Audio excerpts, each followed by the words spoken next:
welcome to the Sydney Opera House. We'd like to remind you to switch your mobile phones to silent and that the use of photographic and recording equipment is not permitted. Thank you.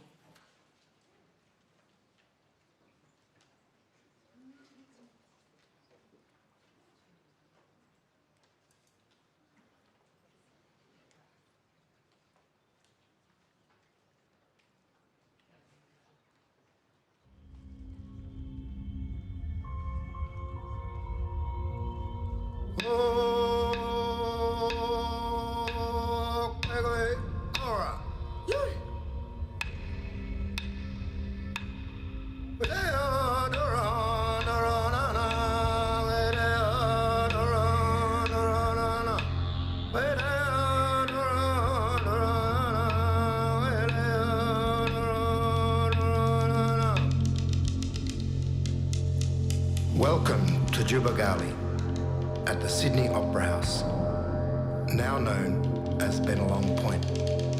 We acknowledge and welcome you to the lands of the Gadigal. Enjoy the show.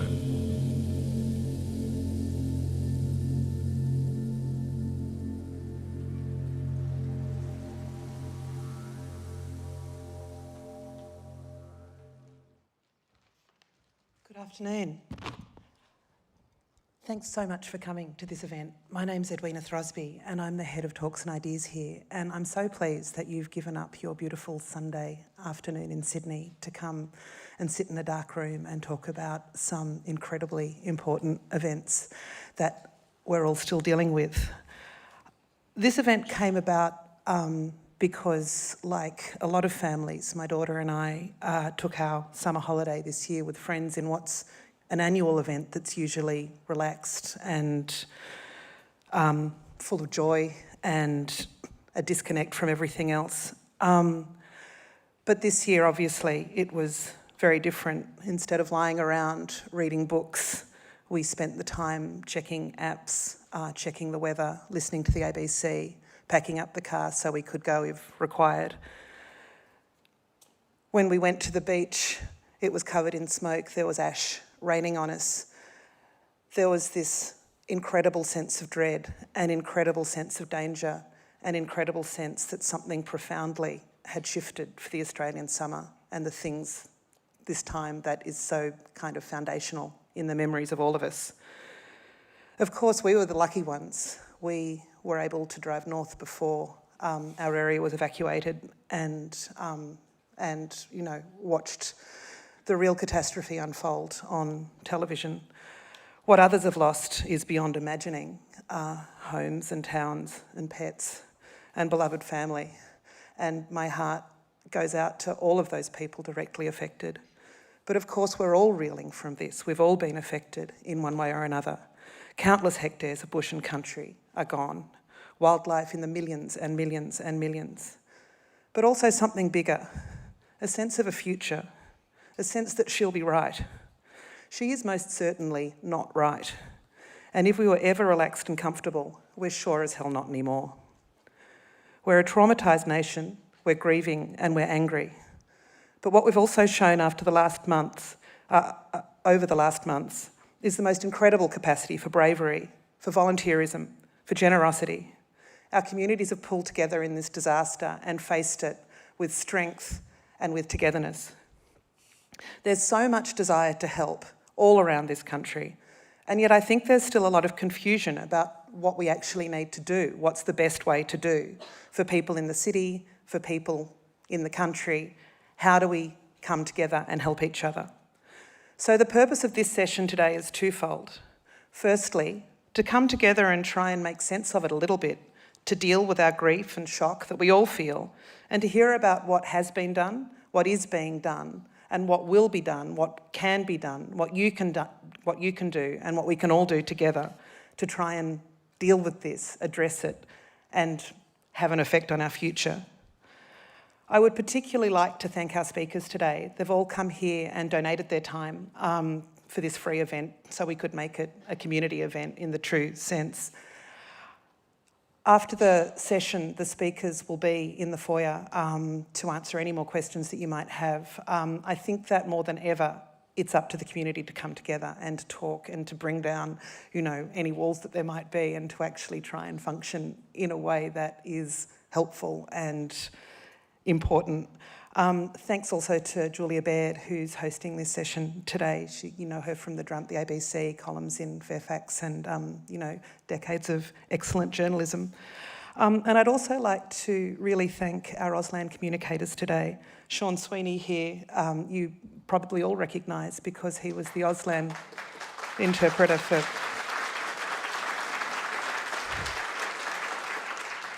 And he and Fran Collins are going to be interpreting this event today for everybody. So thanks again for coming. Please stick around. There's a session after this which is looking at the longer policy and political implications of all of this and what we might actually be able to do to change things. So stick around for that if you can. And I hope that you get something out of today. Thank you so much.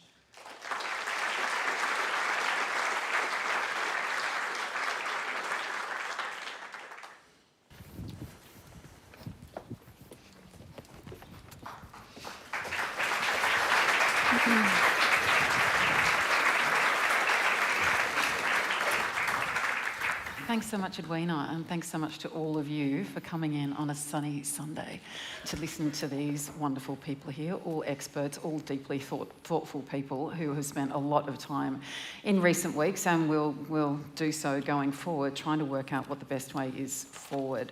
Now, I'm told there'll be if you're going to tweet, you can do ideas at the house, and we're going to have questions on Slido. We've got time for about 15 minutes. So an URL is going to come up on the screen at some point. There we go. Oh, no. Okay, good. So you log into the Wi-Fi with ask a question, bushfire crisis is a password, use the hashtag bushfire, and you can put questions in that way, and I'll be logging into it. So I'm just also logging into my computer now. I mean, the point is, we were warned. Indigenous people warned us for decades. Fire commissioners warned us for decades. Royal commissioners warned us. Firefighters warned us. And then when it came, it was worse than anything that we'd imagined. I mean, all the headlines in the newspapers about the terror, the dread, catastrophic, cataclysmic, could not even capture the images that we saw and the experiences that people had on our shores and in our woods and in their homes. It was a time of terror.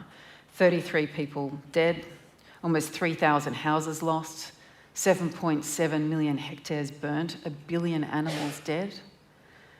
And this iconic building we woke up to shrouded in smoke, toxic smoke. And the images of those little kids standing really super still as they were getting a medal pinned on their chest for their father's bravery that had died in the fire. There's something changed in the way we viewed our country and perhaps our politicians this year. We're told it's the new normal, but the question is, do we even accept the word normal when we talk about this? Some people say we should think as though we're at war.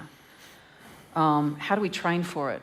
Now, the good news is that for the first time this season, the fires have been put out in New South Wales, but many are still in a state of emergency, as Erin will be talking about. And there's more fires ahead. And now comes the time to recover, repair, prepare. And how do we do that without sinking into despair? How do we get people to act? I mean, former Fire Commissioner Greg Mullins has been urging action for some time now. And one thing I've noticed hosting a TV show about current affairs for the past few years is how little we listen to expert advice, how this kind of paralysis and inaction. We have report after inquiry, after Royal Commission, after recommendation, and then again, and then another one. And there's this weird kind of stasis. And when it comes to bushfires and climate change, also the climate scientists are the other ones who warned us, of course, we now see the consequences. And that's what we have to reverse. There was even a headline last week in the Herald, but Nick Greiner, my government used to act on expert advice. Like, that was a headline. That is a quaint idea, as though you might pull in people that actually knew something about a problem in order to work out what a solution was. But as Edwina pointed out, there was such so many reasons to be proud of how we as a people responded to it. I went to the fires and still are responding to the fires. When I went up to Taree, in fact, people I spoke to subsequently all said to me, the first people on the scene was a truck of Muslims with barbecues making sausages for everyone. I haven't tracked them down. Maybe someone else has. But I'm really intrigued to find out who they were. The fireys who went without sleep for weeks. The communities that gathered, that built each other temporary shelter, that housed, clothed, fed each other, cared for each other.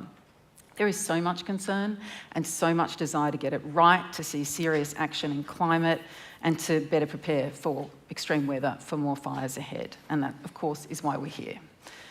And today, what is next? And we have our panellists. We have Nick Ritter, Lorena Allam, Erin Riley, Elizabeth Mossop, Christine Morgan, Larry Vogelnest. We're going to talk about a host of solutions in the way we think about ourselves, the way we think about our country, as well as practical plans. Animals, architecture, mental health, permaculture, ancient and modern wisdom. So we're lucky to have these people here with us today, all experts that we should be listening to. Now, Lorena Allam, Yuwulari woman from Northwest New South Wales. She's Guardian Australia's Indigenous Affairs Editor. Please welcome her. She's going to speak first.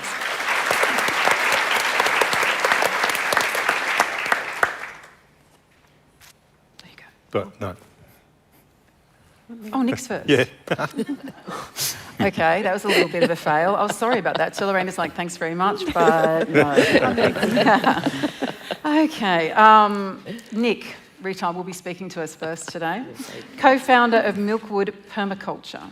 And he's very passionate about authentic outcomes for students studying permaculture and life skills and cultivating community. And he spends his time growing good food, keeping bees, cultivating mushrooms, teaching permaculture design, and now talking wherever you can about climate, about fires, and about the way we need to think about country. So let's welcome him today. Thanks, Julia.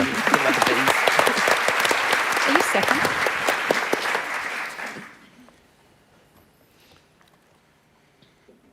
We're all here today because we've been affected.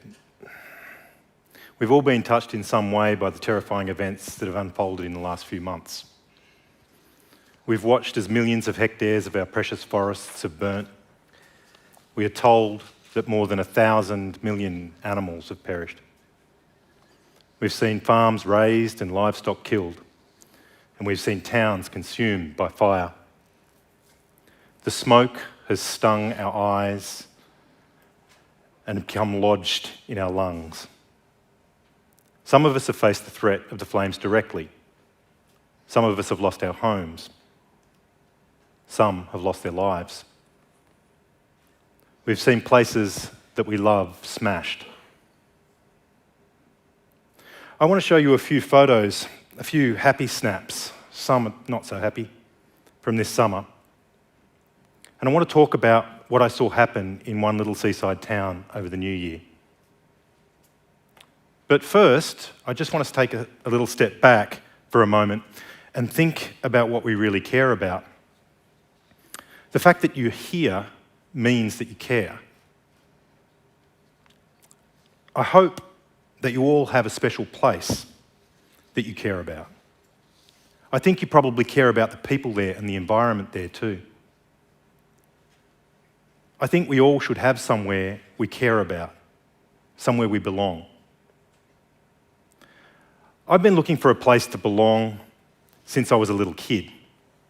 When I was 2 years old, my parents landed the job of managing a 50,000 acre abandoned farm turned national park called Willandra, 750 kilometres due west of here, right up in the northwest corner of Wiradjuri country, the land of the three rivers, the Wambool, the Kalair and the Murrumbidgeri. I was just a little white boy, so white. But we would go out to the ephemeral lakes that formed after a decent rain to watch the waterbirds gather, the ducks and the herons, and thousands upon thousands of pelicans. People have always done that out there. We would find quartz blades and grinding stones and be reminded of the fact that the Wiradjuri have had an enduring connection to that place for thousands of generations and will always belong there. When I was 10, the national parks brought in a new rule and my family was moved along. We went from one country town to another, never quite belonging anywhere. Maybe that's what drew me to the ideas of permaculture. Many of you may have heard of permaculture and you might think it has something to do with gardening. And it is concerned about how we grow our food, but it's much more than that. Permaculture proposes the idea that we can develop a culture that can endure and thrive, culture that can become a permanent part of that special place where we belong. The idea we can work with nature rather than against her, that we are not separate from nature. Indeed, the idea that we are nature too. Permaculture holds at its core the premise that it's possible for us to meet our needs without depleting the ecosystem around us. The idea that, like every other living being, I can be part of a complex web of life that benefits the whole.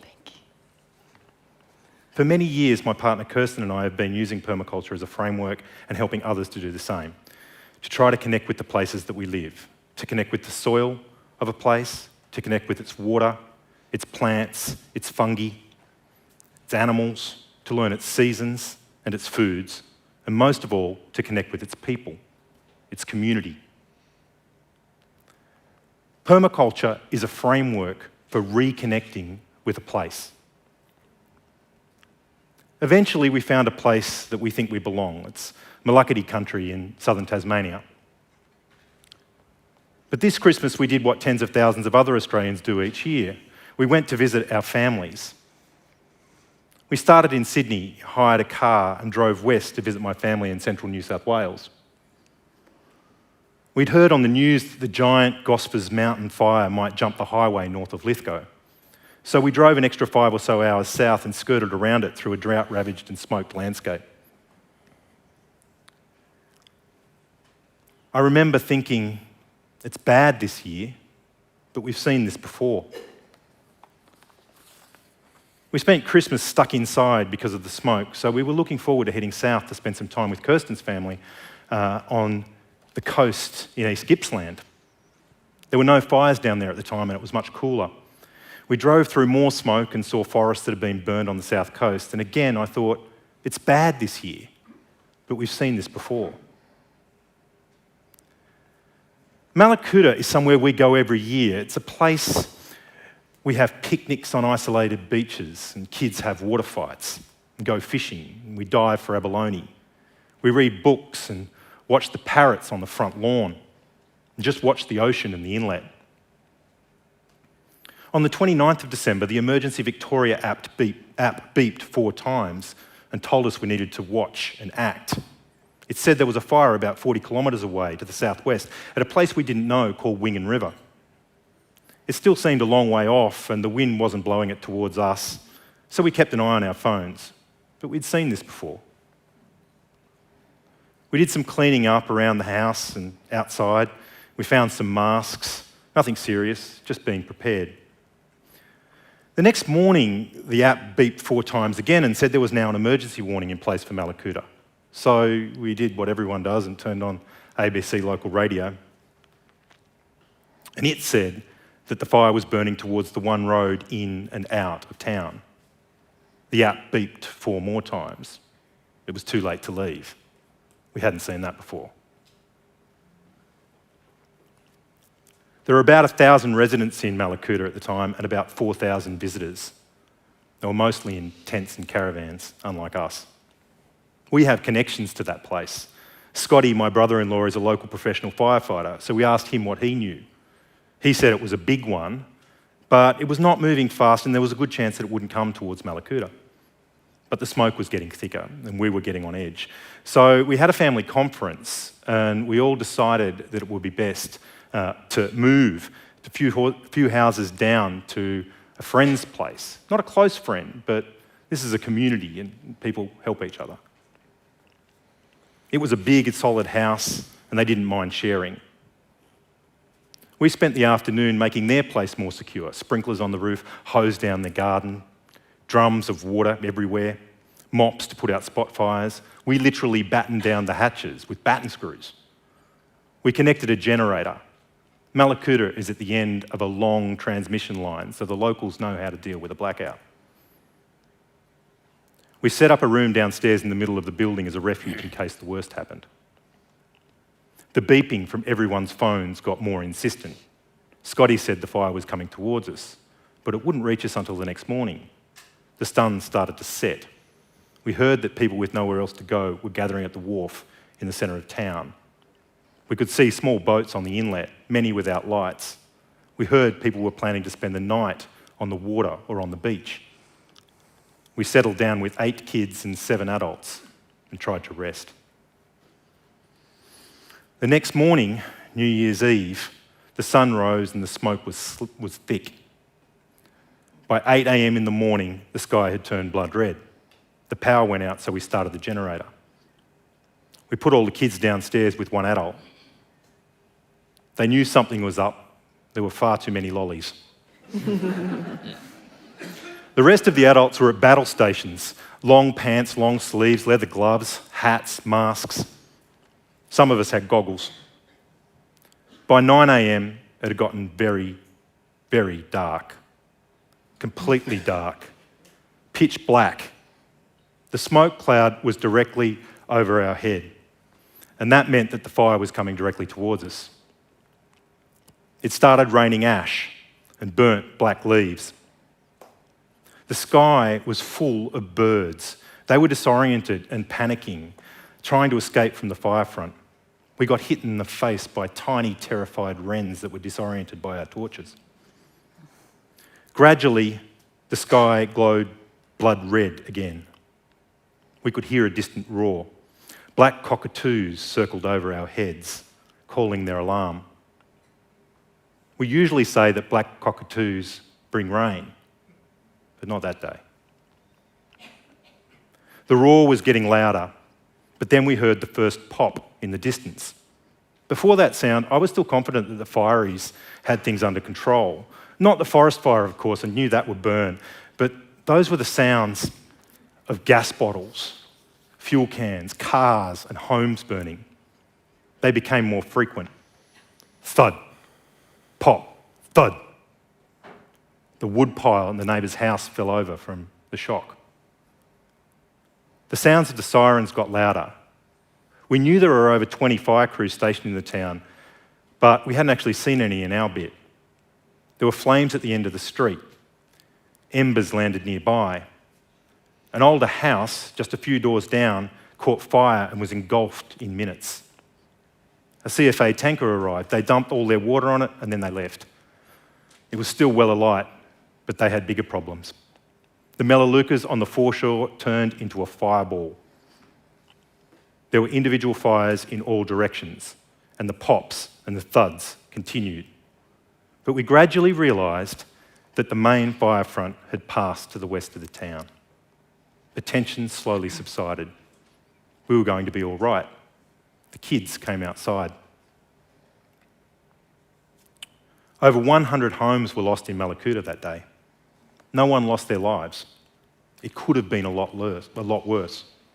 And in other places it was. Slowly, the fires around town were brought under control. The smoke was still thick enough to sting our eyes and catch in our throats. We went back to our family's home. It was still there. We were the lucky ones. When the wind shifted onshore, we took our 10-year-old son, Asher, for a walk on the beach to get some fresh air in his lungs and to release some energy. We needed some space too. The beach was covered in the charred remains of the bush.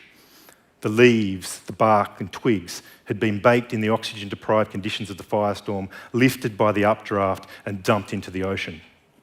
There were birds there too. Rainbow lorikeets, king parrots, New Holland honeyeaters, magpies, kookaburras, gangs, a barn owl. There was a corpse every few metres. That beach is 15 kilometres long. Over the next few days, we watched the local community start to come to terms with what had just happened. And it's just a start. Locals who had lost their homes went to work. They set up generators and opened their stores so the visitors could get what they needed. The 2 little independent supermarkets in town managed to open, and cafes gave away free coffee. Stories emerged of houses lost and miraculous escapes. There were people sobbing in the main street and lots of hugging. People were taking care of each other in 100 different ways. We knew that there was no chance the road would be reopened anytime soon, and it was unlikely that the power would come back on either. It was clear that resources would be stretched. Fuel was being rationed, and the shops were running low on the basics. The community is resilient, but it couldn't support an extra 4,000 people in those conditions. We heard that a Navy ship was coming. Community meetings, evacuation plans.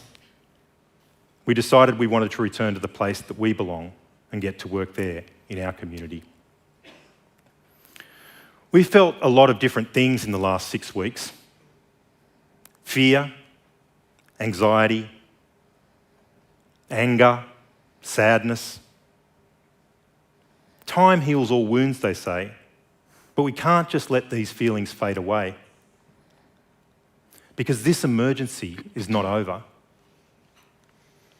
We need to transform our pain into action.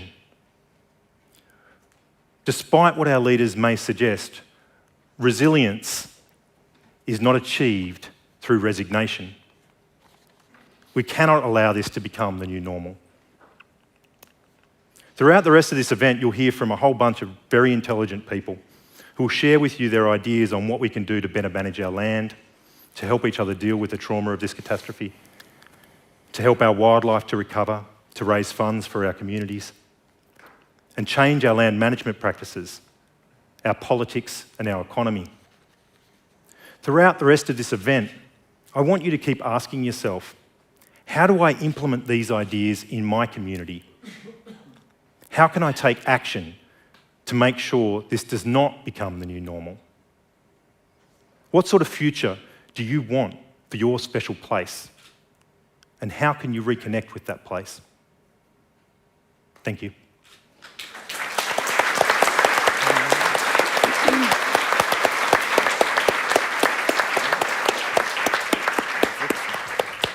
Thanks so much, Nick. The image of the wrens flying into your face, I had not heard of that before. It's awful. And the corpses along the beach. But the words of resilience isn't achieved through resignation, and the need to turn pain into action is so important right now. Now we are coming to Lorena Allam, who I introduced prematurely before. You all are a woman from Northwest New South Wales and also the editor of the Guardian's Indigenous coverage. Thank you.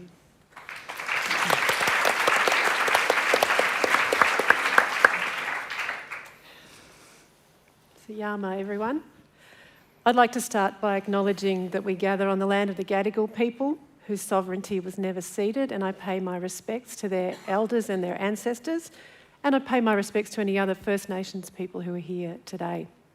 As Julia said, I'm Lorena Allam, I'm the Guardian's Indigenous Affairs editor, and my family ties are to the Yuwalari Nation of far northwest New South Wales, the Narran Lake region, or Darawa as we call it. So we're freshwater people and river people, and our borders are the rivers. The water holds important stories of creation. It talks about our country, our totem animals, and our history, the way we relate to each other. So when we witness the governments and companies buying and selling and hoarding the water, we witness our failing river systems and the mass fish kills. We witness that with horror. It was only last summer that we saw grown men standing in the river crying as they held these big old Murray cod in their arms. I mean, some of those old fish are deep dwellers. We don't see them. Some of them are 80 to 100 years old. To see them in that state is incredibly distressing. To us, they are ancestors and they are beings that we are here to care for. So we were raised to believe that we are not above the natural world. We belong with the country and its inhabitants. My cousins out west often send videos of the dust storms that are rolling in just about twice a week now. My cousin half joked that she's got cleaning her house down to a fine art. She can get it all done in 2 hours, curtains, floors, the lot. because the whole place needs a clean every couple of days. She has, however, given up on the car. But happily, the videos that they've been sending this week have been of the waters rushing to fill the Macquarie and the Namoi rivers. And everyone's so excited because it's been so long since they heard the sound of the river flowing over the rocks. And that's sound that we sing about in our songs. I was in Moree last week, actually, which also had a fair bit of rain. The Mihai was flowing, and that has a really uplifting effect on people's spirits. You can feel it. There were pelicans cruising down the river. I mean, where they'd been hiding all these months of drought, I have no idea, but there they were. Fish were jumping out of the water, and as we drove out of town, there was this gaggle of little kids who were heading down to the river with a bucket to catch some yabbies. I couldn't think of a better thing to do on a Friday afternoon. So that rain is very welcome. And on top of that, the RFS announced this week that all the fires in New South Wales are either out or contained. What a relief. An end to the immediate horror. But the country is so fragile now that the rain brings new problems. My colleague Graham Redfern wrote a story in The Guardian yesterday that really exemplifies the complexity of the catastrophe that we now face. Bushfires in the catchment areas, followed by heavy rain, have washed sludge and ash into the rivers and deprived the remaining fish of oxygen. Macquarie perch were once one of the most common kinds of fish in the Murray-Darling River system. Our mob call them yellow belly, and they are really as common as yabbies. In fact, you go down to the river, yellow belly are a delicious feed. You catch them straight out of the river, cook them up on a fire in a fry pan on the riverbank, and they are, we just love to do that. Last week, the scientist Luke Pearce went out to Manus Creek in Snowy Mountains in the catchment area to rescue the Murray's last population of Macquarie perch. He's been going to this same spot for 10 years, and he went out there this time because there'd been rain and the creek was flowing fast. But as he and his colleagues stood on the riverbank with their nets at the ready, he said the water turned to a river of black porridge. We got there at about midday with 2 teams, he said, but we were too late. It was a front of black water coming down. It was a moment of complete despair. An electronic probe in the water monitoring the oxygen levels dropped to 0 within hours, he said. Maybe if we'd got there 4 or 5 hours earlier, we may have been able to get 1 or 2 more. He said he got 10. 10 Macquarie perch. He said the area was littered with the burnt remains of wildlife. There wasn't a sound, he said, nothing at all. This is the ongoing carnage in our bush. The fires are out, yes, but nothing is ever going to be the same again. And are we prepared to accept that? Or do we want to do something to protect what's left? While my family ties are in the west, I grew up on the beautiful south coast of New South Wales, and I have a deep love of the special places of my childhood spent on Yuin land. The beaches, the bush, the Budawangs are my home, and I still go there every chance I get. So to watch the entire south coast go up in flames, all of it, all at once, has been a traumatising experience to say the least. We were holidaying there on New Year's Eve when I got the RFS text saying it was too late to leave and to seek shelter. The Currowan fire was on its way and we were stuck on its eastern side. The sky went bright red and then black. The streetlights came on at 2 in the afternoon. Then a series of texts arrived saying that if the fire front came close, we were to grab woolen blankets and head to the beach and stand waist deep in the water with the blankets over our heads until the fire passed. And given that we'd been evacuated the day before because there was a 3-metre bronze whaler on the beach, it didn't seem like the most attractive option, but I figured I'd still have chosen the shark any day. Thankfully, though, we didn't have to do that. The fire front passed. It was roaring like an aeroplane. The sound of it is something hard to describe. And we saw a pyrocumulus form, one of those fire clouds. There was thunder and lightning and this ashy, gluggy black rain. It was the weirdest thing. The next day, there was a mass exodus from the south coast, the biggest peacetime evacuation of Australians since Cyclone Tracy. And naturally, we left too. Many good people I know down there have lost their houses. And I kept thinking of all the other things that First Nations people have lost, things that are gone for good. These fires have burnt away canoe trees and birthing trees, Rock art sites, which have withstood thousands of years of natural disasters, are now destroyed. This year, Australia commemorates 250 years since Captain Cook arrived. In that 250 years, look at the state of our lands and our waters. First Nations people I speak to are heartbroken. They are angry. When they look at what has been lost this bushfire season, they despair. What we have lost can't be replaced. But we can't and we won't give up on the country's ability to heal if First Nations are given the lead on land management. Not in a tokenistic, piecemeal way, but in a recognition of prior ownership, of their careful stewardship for thousands of years. There has to be a sharing of authority over the care of our lands and waters. As traditional fire practitioner Victor Stephenson said on the ABC recently, when he was asked what he would say to governments struggling with recovery efforts, he said, "Jump in the passenger seat and let us drive for a change. And if you sit in the passenger seat, you won't get left behind." Australians are at a major turning point in the way we look at our amazing continent. If you want to live here safely, you need to change your way of thinking about the land and the way it's cared for. Empowering and resourcing traditional owner knowledge systems will help, but it has to be a true partnership. We can't just rebuild just to replicate the colonial structures of the past. As the state and federal recovery effort continues, First Nations voices must be heard as the sovereign peoples of this land. Yalu. Thank you.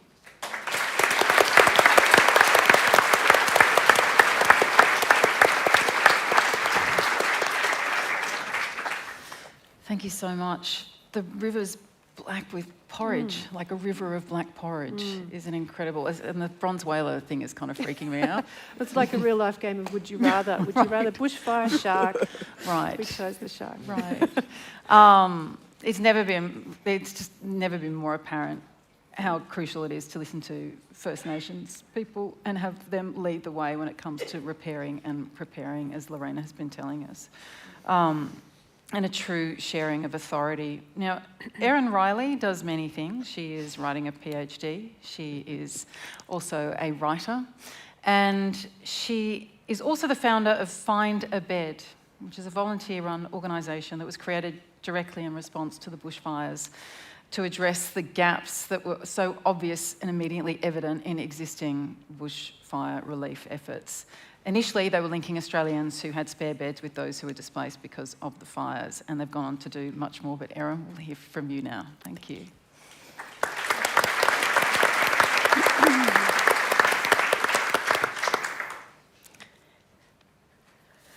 I arrived here today with a little bit of time to spare, thinking I'd read over my notes, get in the right headspace. But almost as soon as I sat down, my phone rang. I had a call from Amethyst, who works with an organisation called Indigenous Crisis Response and Recovery.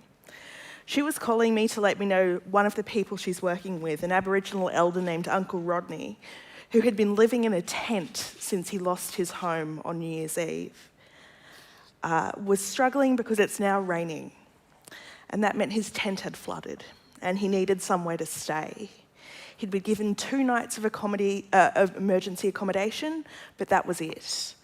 Fortunately, we were able to get on the phone quickly, find him a hotel in Maruya, where he lives. He had to stay in town because he's also lost his car and has no way of getting around. So we've got a place for him to stay for the next 2 weeks while he looks for something more permanent. It was a really stark reminder to me that this emergency is not over, that the people who are affected by it, and many of those people, are still dealing with day-to-day realities of crisis. I'd love to tell you a bit more about what we've done at Find a Bed over the last 7 weeks, but if there's one thing you take from my time here today, please let it be this. There is no one-size-fits-all solution to crisis. We can't just throw money and canned goods at the situation. We need to listen to the people who are affected, to share their burden, and to be nimble enough to provide each person and each community with the empathy, care, and practical help that they need. I live out in southwest Sydney between Picton and Camden with my family. We live near the Green Wattle Creek fire. It only got about within about 15 kilometres of us, but it very much affected our community. We've experienced bushfire before. I lived in the Blue Mountains during the 2001 Black Christmas fires. And we have this deeply personal knowledge of what it's like to live with that threat, to watch the flames approach, to have packed your bags in your car and be ready to go. Sometimes it takes weeks just waiting for that fire front. On December 31st, many people in our local community had to evacuate. Evacuating with animals is often quite difficult. People love their pets, but many evacuation centres can't take them. We've got a bit of spare land, so I put out a tweet saying, hey, we've got some spare beds, we're on 5 acres. If anyone's evacuating with their horses, please feel free to come to our place. A few people replied saying, hey, we've got something similar, we'd love to help too. I thought, there's got to be a better way of doing this. So I put together 2 Google Forms and a free Wix website, and thus Find a Bed was born. I should say originally I'd named it Share a Bed. Took me a little while to figure out that was probably not the best. Within 24 hours, we'd helped our first person. He was a 76-year-old man who was stuck in Maruya. He wasn't from there, he didn't have a place to stay, and he'd slept the last 2 nights in his car. His wife got in touch with us and said, can you help us? We found a local host who could put him up for a few nights. The host actually let him wear his own clothes. They wound up making him dinner. He stayed there a few nights before the roads opened and he could get out. To be honest, if that had been it, if that had been the one thing we'd done, I think it would have been worth our time. But within a week, Find a Bed had grown astronomically. Paige Burton came on board with me as co-founder and brought along a team of 30 volunteers. Our volunteer team is now about 60. We have over 8,500 people across Australia have registered to say they have a spare bed, a mattress, a caravan that they're willing to share for free with someone who needs it. We've helped...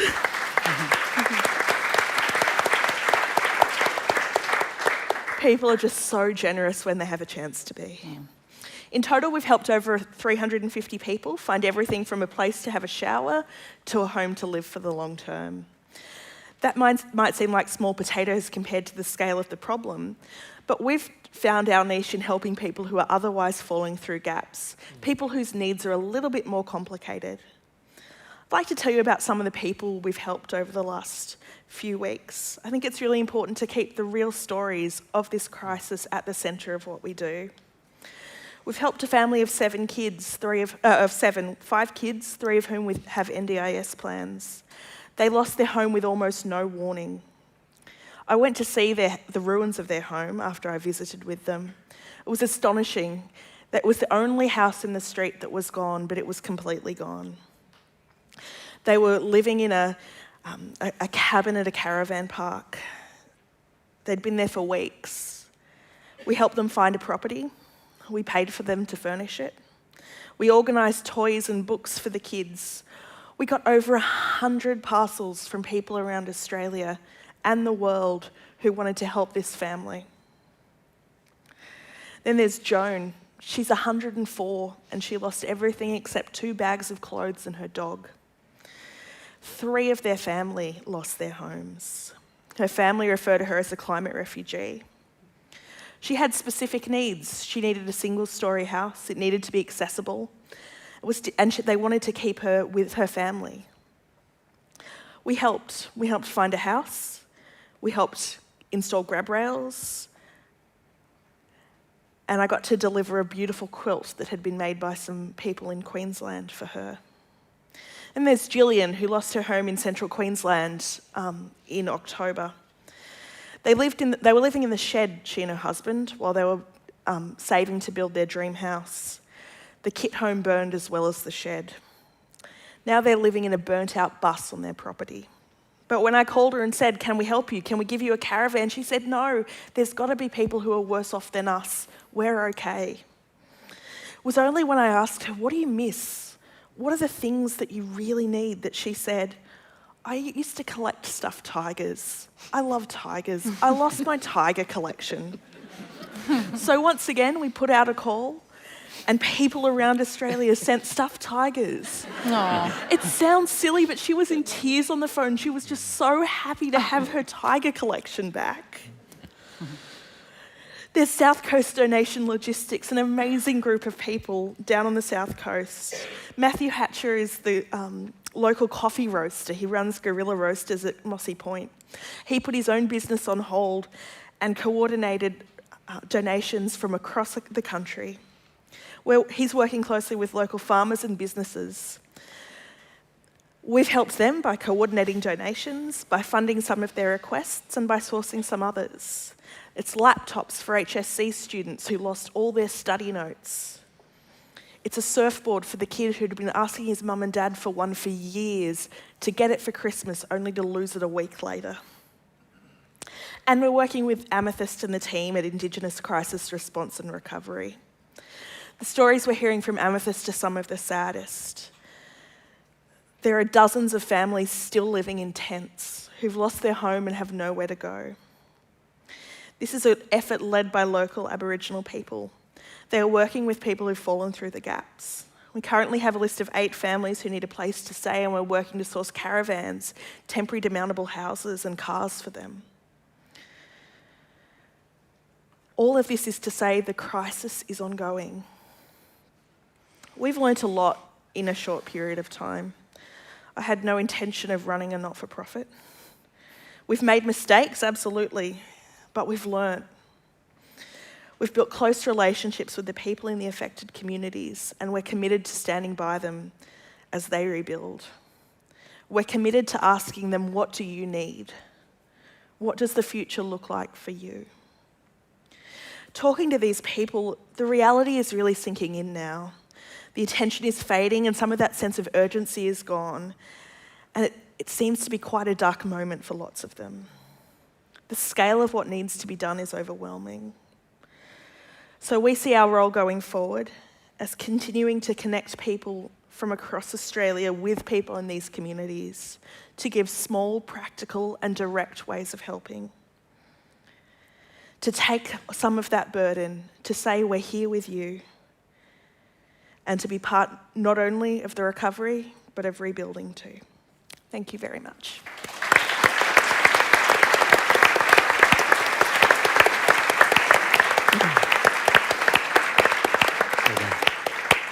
Good on you, Erin, for the work that you've done. And you're still looking for resources. There's still plenty to be done, as you're saying over and over. So much to do. Right?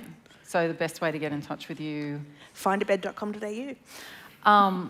Just saying, I think Share a Bed would also have another market, but maybe not right now. That would have been funny if you'd actually trademarked that particular one. Oh no, it went out of Share a Bed for a good couple of hours before someone tapped me on the shoulder and said, maybe not. For those quiet nights.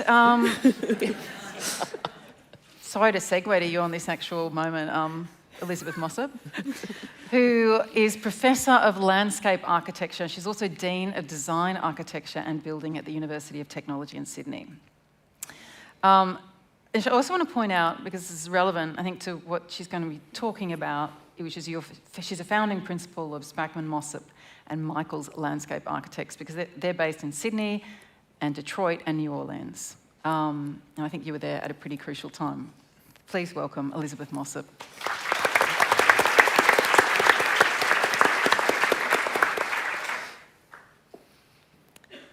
Good afternoon. I'm going to share some observations about the current bushfire disasters that have been informed by my experience of living through Hurricane Katrina and its aftermath in New Orleans, and in my planning work on other natural disasters like Superstorm Sandy. Like so many people in this bushfire season, my understanding of disasters was totally changed by my personal experience in Hurricane Katrina and its aftermath in Louisiana. My professional life had been involved with designing parks and town centres and infrastructure and thinking about what makes cities work. When the storm hit, I was a single parent living outside New Orleans with my daughter. I'd never been through a storm like it, and I was terrified. I can remember standing at the front door with my baby in my arms, looking over the dark city with absolutely no idea of what was going to happen. Little did I know, all my neighbours who hadn't evacuated were also awake, sitting in the dark in their living rooms with their guns out, waiting for looters and rioters who never arrived. Just looking for the... Thank you. My now husband lived in Lakeview, like the marvellous people who made this sign, one of the lowest lying neighbourhoods in New Orleans. And he lost everything in the storm, his house, all of his possessions, everything, other than an amphibious truck that he just happened to have at the time. So what I want to propose this afternoon comes from this starting point and the 15 subsequent years of work on the recovery and reconstruction of New Orleans, the Gulf Coast, and urban rebuilding work in Detroit.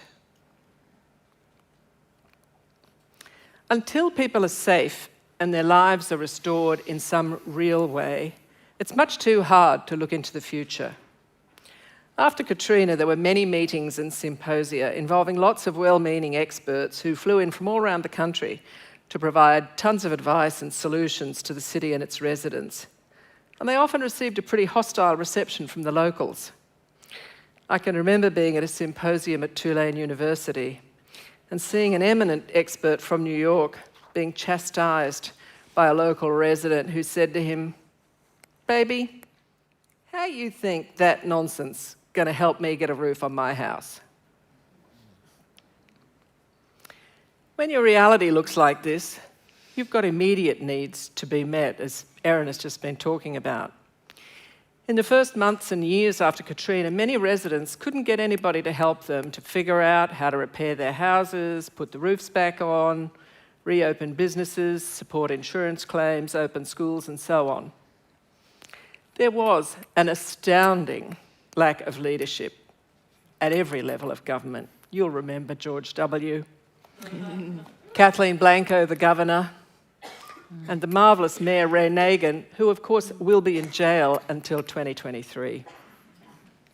And this ineffective disaster response made everything worse and slowed down future planning. Here at least, we still have a state apparatus that is more functional than that. But in order to be able to move forward, you have to put in place robust, inclusive rebuilding processes so that people can have hope and confidence. What these processes look like can take many different forms, and they can involve people in different ways.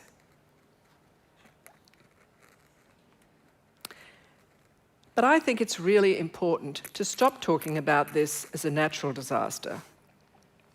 For starters, disasters are not discrete one-off events. Disasters take a really, really long time. While they apparently happen at a specific moment, they actually take a long time to be created, and they take a really, really long time to recover from. The fire or flood or storm happens, and it uncovers a set of underlying conditions that have often been decades in the making. In other words, disasters are often human-created as much as they are natural. And this means that if you want to understand the disaster, you've got to excavate the forces that have created the moment of crisis. Hurricane Katrina uncovered faulty construction of levees, corruption, inadequate maintenance of pump systems and flood walls, which directly caused their failure when the hurricane hit. This failure totally changed the impact of the storm. It flooded 80% of the city, and it left it flooded for up to 8 weeks. Had the infrastructure not failed, the city would have been largely protected. And when the floodwaters came in, they would have been pumped out. So the disaster wasn't, in fact, the hurricane. It was the levee failure, which was then compounded by lack of disaster response and recovery. In the case of the recent fires, there are a series of underlying conditions that have created this current disaster. Obviously, we have a landscape ecology that has a propensity for fire. This is a given. But What we don't understand is what effects the ongoing climate change and fluctuation will have on these systems: drought, higher temperatures. We also have settlement patterns pushing into much more vulnerable forested areas, massively increasing the number of people and the investment that will continue to be in harm's way. So in future, we need to have a much better understanding of risk. We need to be very clear about where settlements are viable, where they are too risky, and what are the regulations that govern how development happens. We've also seen for the last 30 years continuing withdrawal of resources for good land management.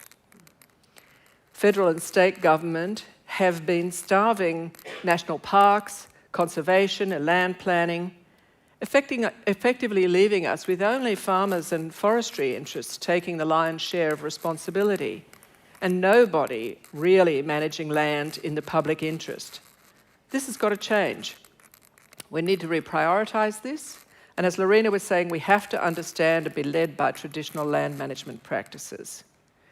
We also have a lack of national firefighting assets, and we rely almost entirely on volunteers. We currently have an absolutely terrific system for the situation 20 years ago. Now we have to rethink the whole question of capacity. Is it about volunteers? Is it about professionals, civil defence forces? What's this going to look like? And of course, we've got massive government failure to recognise the urgency of climate crisis and to act on all of these things.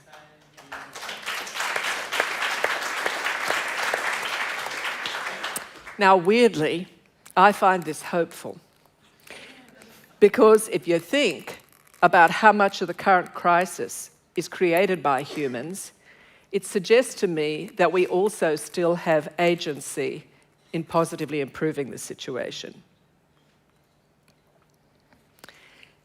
So we can't go on doing the same things and expecting a different outcome. We have to make safer and more resilient communities in this new reality. And making change is way harder than restoring the status quo. One of the most important things is knowing what you want to work towards. Who's going to lead this change? Wouldn't it be lovely if we could rely on government to make the change for us? But I can't help feeling that we are at a moment when it's become very, very clear to us that this isn't going to happen. Communities are the most invested in their own futures. Whether we are talking about a small town, whether we are talking about a big city, whether we are talking about broader ideas of the Australian community. They're invested. And so we need communities to partner with experts to figure out what a sustainable future is going to be. In New Orleans, in the absence of government action, community groups like these people from the Pontilli Disaster Collaborative found resources from a foundation to hire their own experts to work with them to solve local flooding. These people became expert in the technical issues of urban flooding. They really began to understand water engineering. They brought the local community along, and they were able to come up, and we came up with them with a solution that would not have been possible without this genuine partnership. And they then lobbied the city and leveraged their greater command than the city had of the flood engineering to get very substantial funding to implement an extensive green infrastructure project that provided community open space, recreational trails, pedestrian connections, and mitigated flooding that had plagued the neighbourhood for decades. But what does resilience look like in 21st century Australia? If communities are going to be successful in charting a way forward, they have to be able to make really hard decisions. Often the ongoing threat posed by natural hazards means that some areas won't be suitable for inhabitation in the future. In New Orleans, there are neighbourhoods that are so low-lying and vulnerable to flooding that people will be inundated every year. In many coastal areas, the cost of preserving beachfront properties from storms will become unsustainable very quickly. In some areas, maybe we're going to find the risk of fire may be so great that development is too risky. Communities will need to make judgments on the costs and benefits of what it takes to support inhabitation. These are some of the most difficult questions you ever have to answer. So you have to have really robust, inclusive ways of making these decisions. I suggest we need new forms of democratic processes to do this. One of the things you've got to do is you've got to have a compelling vision for the future. You've got to agreeing on what this vision is. It's one of the most challenging things. But you've got to have this vision so that any post-disaster spending that happens isn't wasted. If your neighbourhood looks like this, you've got to figure out what you want it to look like. Maybe you want it to look like this in the future, so that that process is incredibly important in order to be able to move forward. But resilience is going to look different for every place. It might mean being focused on community hubs to provide support and gathering places for people. It might be about the creation of community parks and open space. It might be about turning land that looks like this into land that looks like this, and a focus on urban food production or other new industries. Comprehensive planning is really difficult. In New Orleans, it took 8 years to get to the point of having this integrated water plan. This plan reworked the city's ageing infrastructure to combine flood mitigation, storm protection, drainage, open space, education, and development into a much more sustainable form. Resilience can also focus on infrastructure, the most significant investment that we make in most of our communities, and it can redesign it to address disaster planning. In this instance, you can see here existing roads converted into a different configuration to cope with flood mitigation, water storage, and also, I think, much nicer streets. The other key to resilience is, of course, related to education and public awareness and the need to empower people to understand what are the factors in play in the places where they live. So it's really tough to be visionary. It's not enough just to fix what's there. You have to be very highly motivated, and you have to get professional help in order to be able to do this. Hard decisions are key, but they are the only way to do that. They've got to be inclusive. They have to be fair. They've got to be well informed. You've got to have the best information that's available. So we really need to have new forms of democracy to help us to get this done. So don't wait. We all need to get to work on a more resilient Australia.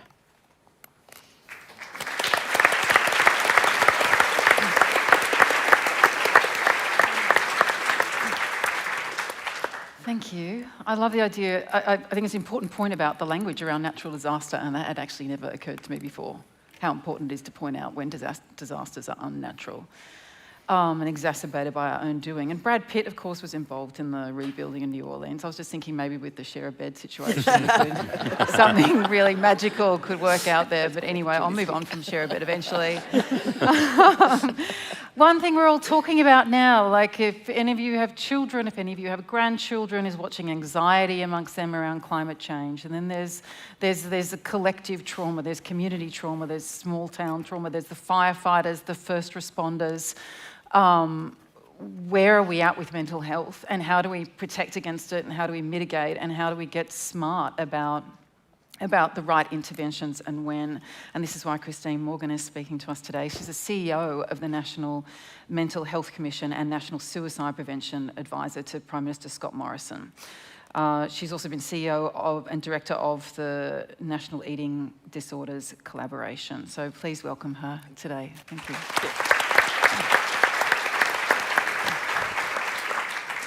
Thanks, Julie. I think that might be a tad opportunistic about Brad Pitt and share a bed. Just asking for a friend. I think so. That's a good one. So look, I would like to begin by acknowledging the traditional owners of the land upon which we're meeting today, the Gadigal people, and to pay my respects to their elders past, present and future. I would also like to acknowledge all of those in the room who have had a direct, indirect impact from the fires that we've been going through, and now the floods, and before that, the drought. It's layer upon layer upon layer. As we've heard about today, what has happened, and Nick said this so eloquently, it wasn't the norm. In fact, the events of the last few months have been seismic. They've challenged so many fundamentals for so many of us. We know, expect, and to a large degree, actually understand bushfires in Australia. They're a regular feature every year. We also know to expect severe bushfires. We remember Ash Wednesday. We remember Black Saturday. They're etched on our memories. They're part of our national fabric. But then came this season. Some fires began in August. They spread outside jurisdictional boundaries. I was talking to the fire captain of the brigade that fought a fire in a tiny little village in the New South Wales Southern Highlands called Balmoral. They lost half their houses in that community, but in saving others, they performed a feat that was almost beyond belief. He helped me begin to understand the reality. Now, he's been a volunteer bushfire captain for decades. He served in the Australian Defence Force. He's not one to panic under pressure. He had tears in his eyes as he conveyed to me, or tried to, the sheer terror he experienced. His sense of utter isolation as he stood with a fire hose in a maelstrom of horror. Trees exploding around him. As we've heard, pitch dark in the middle of the afternoon. Desperate cries from his fellow fireys who he couldn't see, let alone help. And his own sense that he probably wouldn't survive that day. He did. He fought, he refused to give up. Without knowing what to do, he did his best, and he won through. His fellow fiery who was with him that day, Tracy, told me of her loss. She'd lived in that community for 2 years with her single daughter and granddaughter, and she was actually away from Balmoral when the fire hit, and she raced to rejoin the fight. But in transit, she heard over the radio of the houses that were under threat. One was hers. She desperately tried to contact her daughter. She couldn't. And slowly but surely, the horror dawned on her that her daughter was in the house. The next few hours were a terror that she could not describe. Her daughter was caught, but did survive. Over and above the fire itself, they felt abandoned, they felt let down. The resources they needed weren't there, the backup was slow, they felt everyone else was just as shell-shocked as themselves, but they knew everybody was fighting hard. We talked about those events, and they both acknowledged that it can't help but have an impact on mental health. But as Kathy said to me, it's one thing to know that, but what can you do about it except soldier on? We have to be strong. I have to be strong for my daughter. She and I are incredibly close, but she can't even find the words to tell me what it was like being in that house. As I held her and we just cried together, all I could say was, it's okay to not be okay. We have 3 core components to our being. We have our physical health, we have our mental health, and we have our spirituality or beliefs. When our physical health is affected, we know what to do, and we do it. If any of us here today believe that we have any threat from the coronavirus, we're hot-footing it down to our GP as of yesterday. But we're not so conscious or willing to accept our mental health. But just think about it. How could anybody go through the trauma of these fires and not be impacted. That doesn't mean they're mentally ill. What it means is that their mental health and well-being has been affected. They have witnessed, they have suffered trauma. We all have. We all react differently. As we've heard, Erin, we are all individuals. To ignore that is to allow part of us to continue to be damaged. How can we experience the reality of these fires and also not have our beliefs challenged? As we react to the enormous physicality of what's happened, it is actually probably beyond our comprehension. But slowly, as the days, the weeks, and the months go on, and potentially years, the reality does come through. It is shock in the real sense of that word. And the impact doesn't stop with extinguishing the fire. We have a long road ahead of rebuilding our houses, our communities, and our lives. And as a country, as we've just heard, we have to rethink and address how we respond to this reality and the fact that it will happen again. The road to recovery will not be smooth, it will not go easily, and it probably won't go well. That is reality. As we try and navigate our way through all of this, we'll be upset, irritated, exasperated. How can we not be? But underpinning it all, we are mentally fragile, not robust. So at this time, those feelings will be amplified. For some, we will feel teary. For some, weary. Some will be down. Others will have inexplicable flashes of sheer anger. We won't sleep. We'll have headaches. It will go on. We know from Black Saturday that 5 years afterwards, many were still feeling the impact on their mental health and well-being. The starting point is incredibly important because we must heal.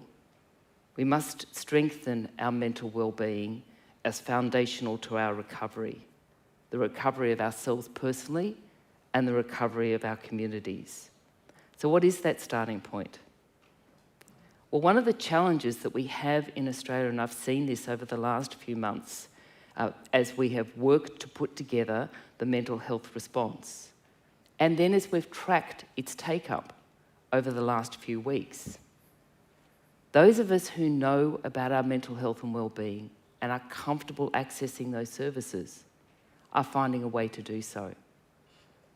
But those we're not reaching are our wonderful, stoic Aussies. Those who say, as you said, Erin, there's got to be somebody worse off than me, and I will keep going. But actually, if we don't stop and address our mental health, our ability as individuals to recover can't but be compromised. So what is the starting point? The starting point is to stop right there, to challenge those feelings almost of stigma that we still have. It's okay for somebody else to need help, but not me. Realise it's not just our family, our friends and our neighbours who need help, but it's ourselves, and that's okay. We've been through something that can't but have impacted us. It's okay to not be okay. The next step, and this can be really hard for some of us, is to find the words to tell our story. For some it will come easily, for others it won't. But the most important thing is to acknowledge it, own it, and tell it. By expressing it, we're lessening its hold on us. And for those who listen, never ever underplay the significance, the importance of what we call incidental counselling, being there for each other. Some of us will also need ongoing support, and that is also okay. If we need antibiotics for a physical ailment, we take as many dosages as it requires. It's similar for our mental health. We can and should allow ourselves to heal fully and to make sure that we take the support that's there.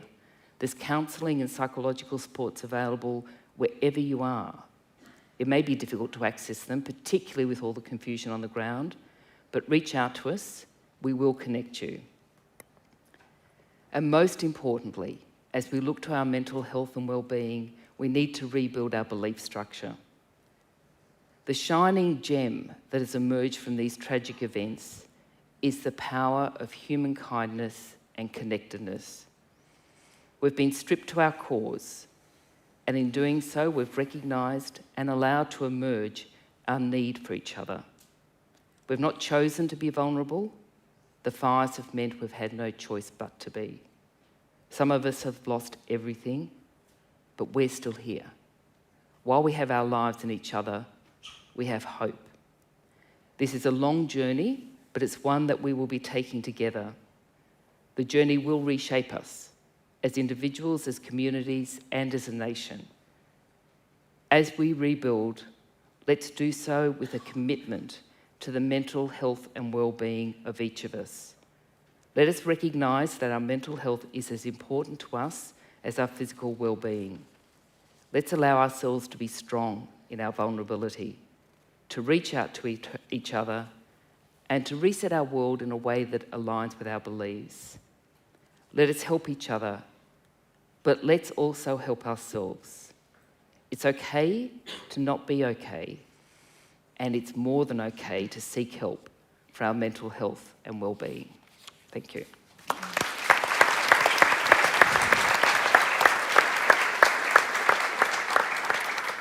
Thanks so much, Christine. I remember when some of the fires were breaking out in areas like Taree, people saying on the news, we need counsellors here now. Yep. Now. And that really shifted the debate in a way of like, we don't think about that as a first or second responder kind of situation. And in the absence of being able to have like a crack team out there and moving amongst affected communities, you're right, people have learnt to rely on each other. Yeah. But the crucial thing being that you address it before it turns into a recurring trauma. That's the key, isn't it? That's Absolutely. early Yeah. intervention. Anyway, thank you for your words. Dr. Larry Vogelnest is our final speaker today. He is the Senior Veterinarian at Taronga Zoo, and he manages the Taronga Wildlife Hospital. He works with endangered species, actually, and breeding programs, and mammals are kind of his jam. He's the principal editor of Medicine of Australian Mammals and also Radiology of Australian Mammals. And we've got so much to find out about what we can do to help the animals we've all been so worried about. So welcome to the stage, please.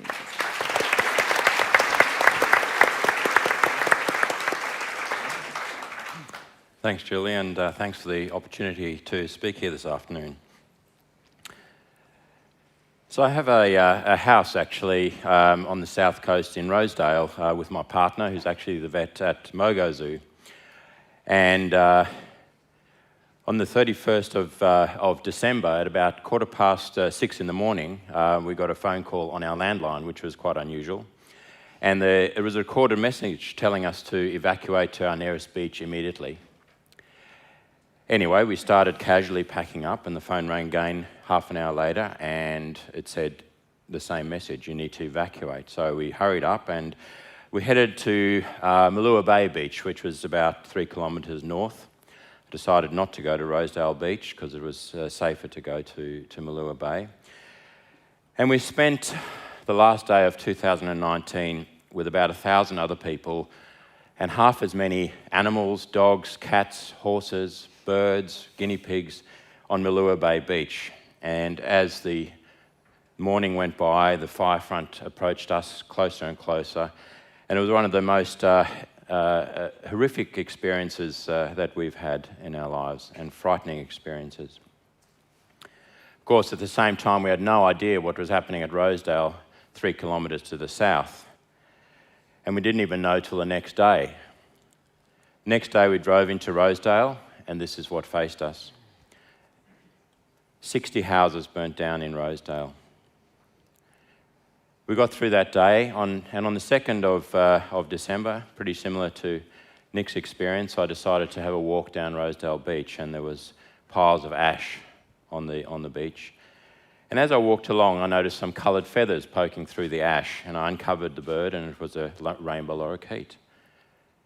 And as I walked further along, there were carcasses of many, many different species of birds strewn along the beach, and species, of course, that you wouldn't usually see washed up on a beach. Parrots, pigeons, kookaburras, kingfishers, honeyeaters, those sorts of species. And it was at this moment, actually, that it really dawned on me how significant the impact of the fires was on wildlife. And of course, all these birds had succumbed probably to smoke inhalation as they escaped from the fires, heading out to the ocean and dropped dead in the ocean.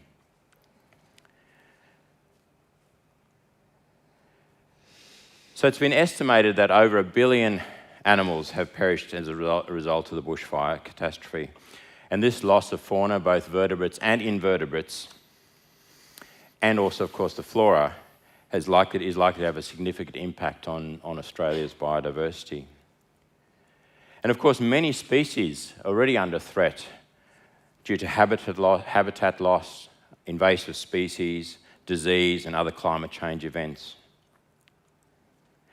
And the impact of these fires has actually been compounded by the prolonged drought and heatwave events, and species such as frogs, platypus, bats, although not necessarily impacted directly by the fires, are dying in large numbers. In fact, Taronga has assisted Tidbinbilla Nature Reserve, which is in the ACT, with the rescue of 7 platypus from their disappearing waterways, which are now in our care. And this theme of platypus being found suffering and dead in waterways that are disappearing is very common. And then together with New South Wales Department of Planning, Industry and Environment and the Australian Museum, Taronga also rescued a northern population of Burralong frogs, which are now also in our care. And of course, in recent years, we've heard about large numbers of flying foxes that have succumbed during heatwave events. Most impacted are mothers with their pups, and the mothers dying, leaving their pups orphaned. And hundreds of these orphan pups are being cared by ourselves and wildlife carers through New South Wales. So bushfires, of course, have been part of the Australian landscape for many, many thousands of years.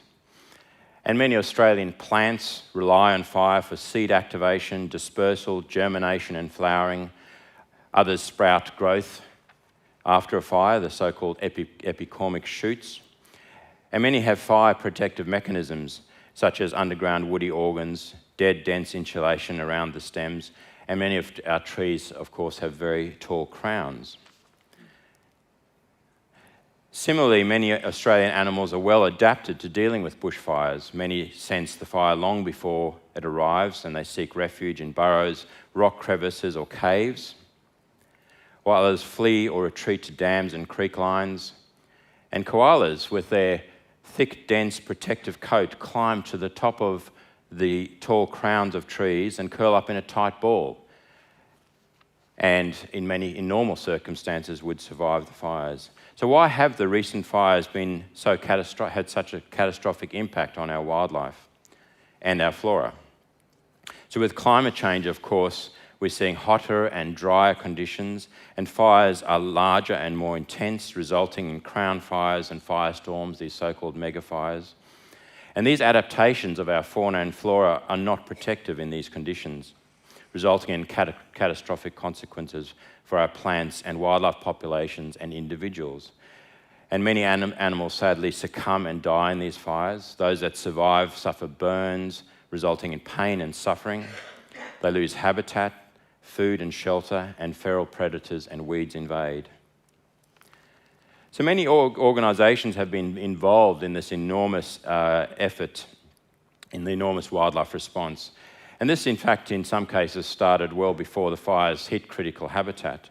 And for example, together with a group called Science for Wildlife, we rescued 12 koalas from a genetically important population in the Blue Mountains. And we have those animals now at the zoo caring for them in the hope that we'll be able to return them to their homes soon.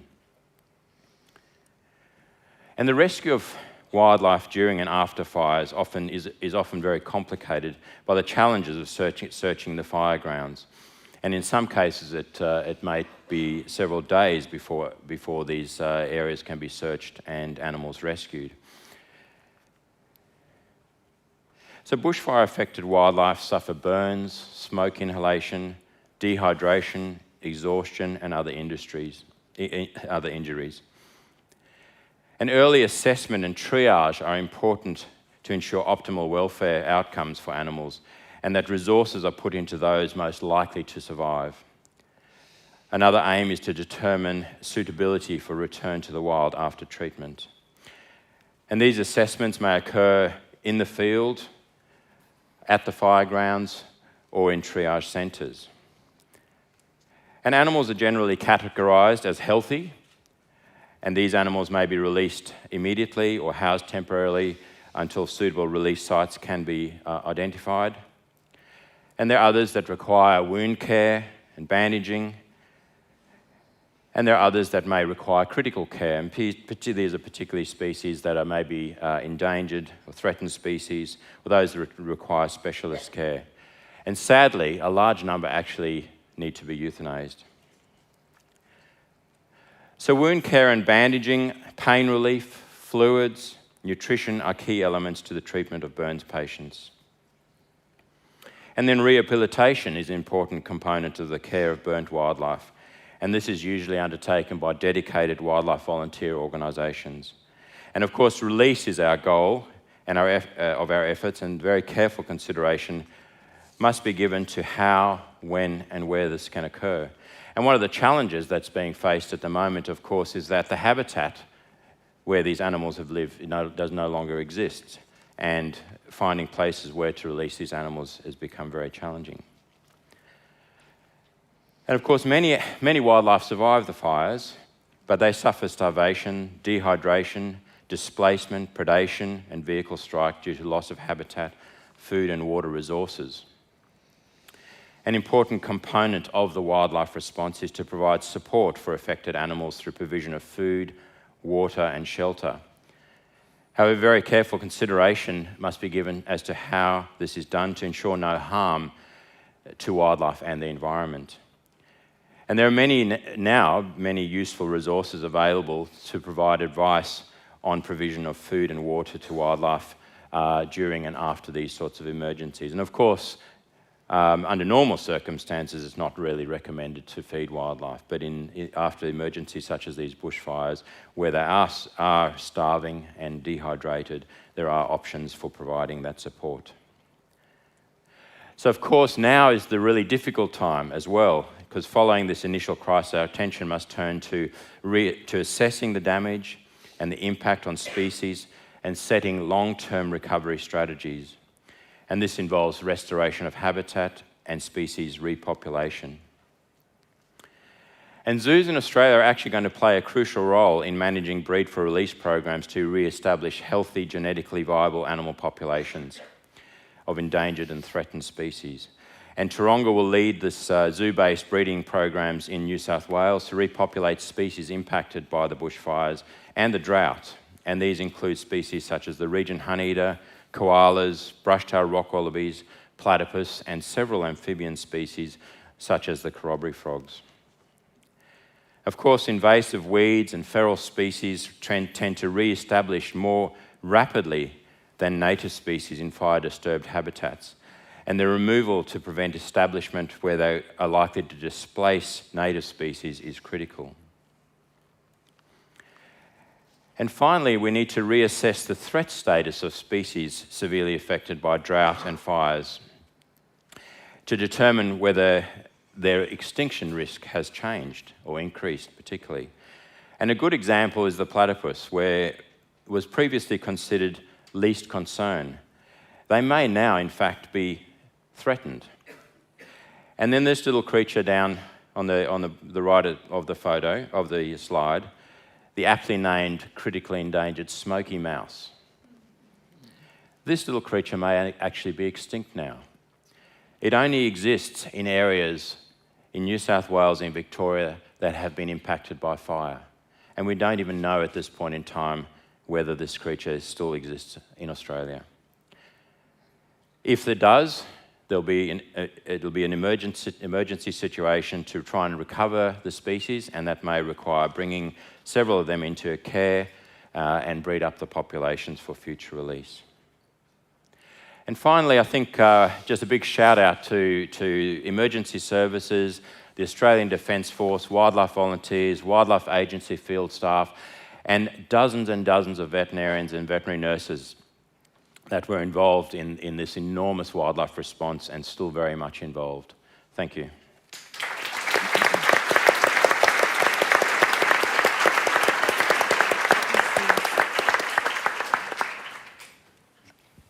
Thank you so much. Sorry, I'm just getting a little bit, I just need a little bit of assistance with this because we've just got a, with Slido, so I'm just going to ask if we also have microphones. So we're going to have to go old school because my Slido is not working right now. Thank you so much for that. While we wait to see if anyone's got questions, we've got microphones here. I'll just ask you about the whole sense of this. Sorry? Microphones on either side? One here and one here. Actually, we'll let this gentleman go. Yes. Hello. Yep. Yeah, my name is Kim McClymont.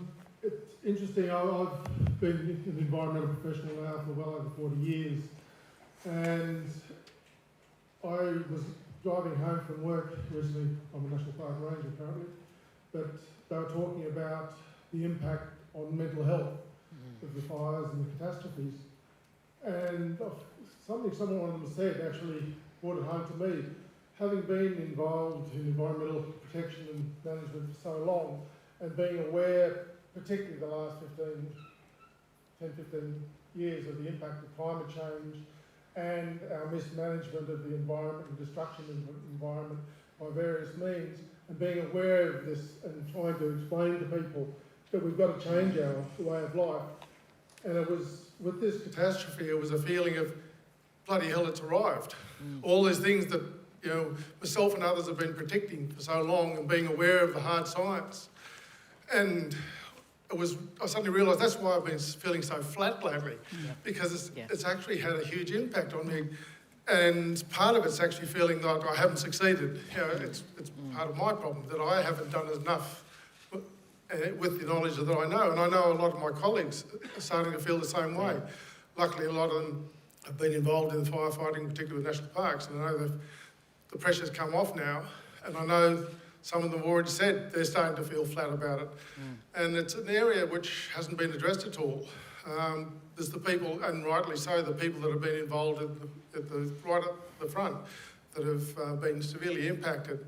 But it'll be interesting to probably investigate a bit further how much it is affecting people involved in environmental management and protection, because I know it's had a huge impact on me, and it's a strange feeling to have actually feeling like that, because I'm normally a fairly robust person and things like that, and it's something which I don't think it's been addressed at all yet.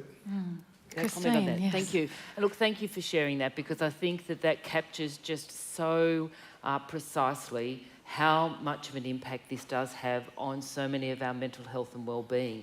As I mentioned, I think our mental health and well-being also ties in with a lot of our belief structures, and there are all of those elements of feeling that we have.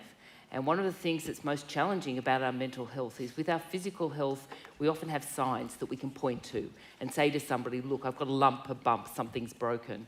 With our mental health, the only way we can start to deal with it is to recognise the feelings as being something a bit different, to withhold judgment of ourselves is most important, and then to try and find some words to put around it, and to recognise that the beginning of it is to actually try to express it. But you are so right, it will come out, and it may come out in physical ways of just being tired, distressed, but we will also be impacted from so many different ways. And I think one of our challenges, you talked about the short term, we need counselling. And yes, we do. Actually, what we need in the short term is what we call psychological first aid, which is, can we just actually know some strategies and get back some hope? Right. And then what can we do about it? But I think my call out to all of us is to say, this is something that will continue to impact us on a daily basis. And it's not linear, it's not static, and it will have many different manifestations. So let's suspend judgment of ourselves and really just start to acknowledge that. Right, but how sometimes it will feel hard to restore hope. It sure does, doesn't it? But yeah. is hope crucial to recovery? Long-term part of our very humanness needs a sense of hope and where we can go to. But I think that, as with a physical ailment, we need to actually allow ourselves to heal grassroots up. When we are mentally impacted, it is incredibly important. We just don't give ourselves an artificial sense of hope. Part of it is allowing ourselves to feel so crap and just don't do it alone. That is the key. It's not pleasant, and I think many of us, when we are being strong, it's because we can kind of look over the precipice and think, that is a black place I don't want to go. If we don't go, we probably can't come out the other side. This is the question I wanted to ask you, Larry, coming out of your talk, is what is I've heard climate scientists talk about the psychological difficulty of having to express something that's basically indigestible and incomprehensible about what's happening to the earth. But I mean, what about you in terms of something that really psychologically affected a lot of people was seeing these imagery of all of these animals? Is that something that you had to work to counter, just kind of comprehending the sheer scale of what's happened and what will be required to even fix some of it?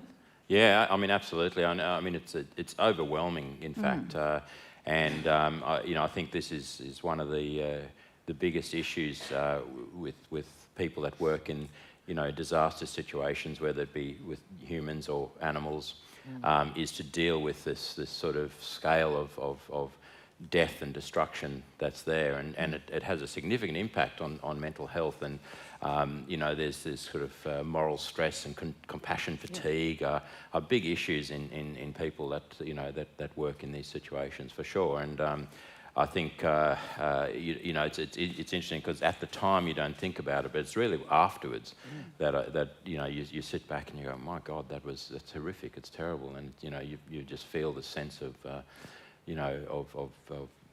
depression. It's definitely. And is the hope the key thing for you, or is it being able to roll your sleeves up and do stuff? Well, at the time you do. That's what you do. You just get stuck in there and you do what you need to do, and it's really afterwards that it sort of really hits you. That's for sure. Yep. When you need to be careful with yourself and everyone around you. Is there another? Oh, we have this back now.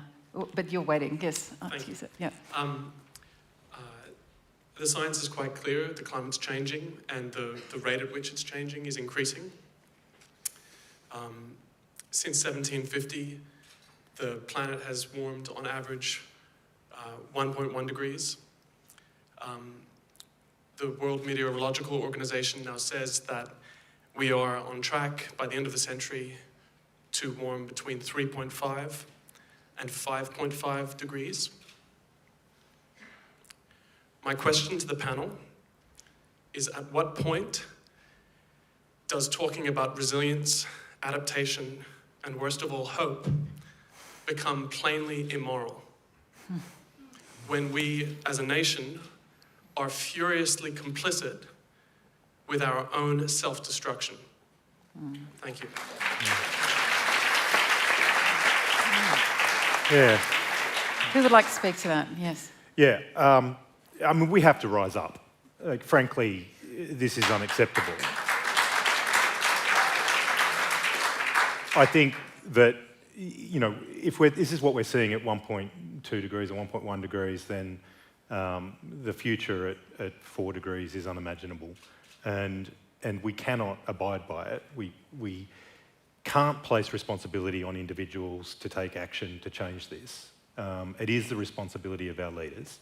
It is responsibility of people in power throughout our society, and they will be held culpable for not taking action. I can see a place where there are Nuremberg trials for people who haven't taken action. But there are degrees of power in this situation. At one end, we have the animals who are powerless to change the situation. And at the other end, we have our leaders of industry and politics who have direct control over what we do as a nation right now. But all of us are somewhere on this spectrum.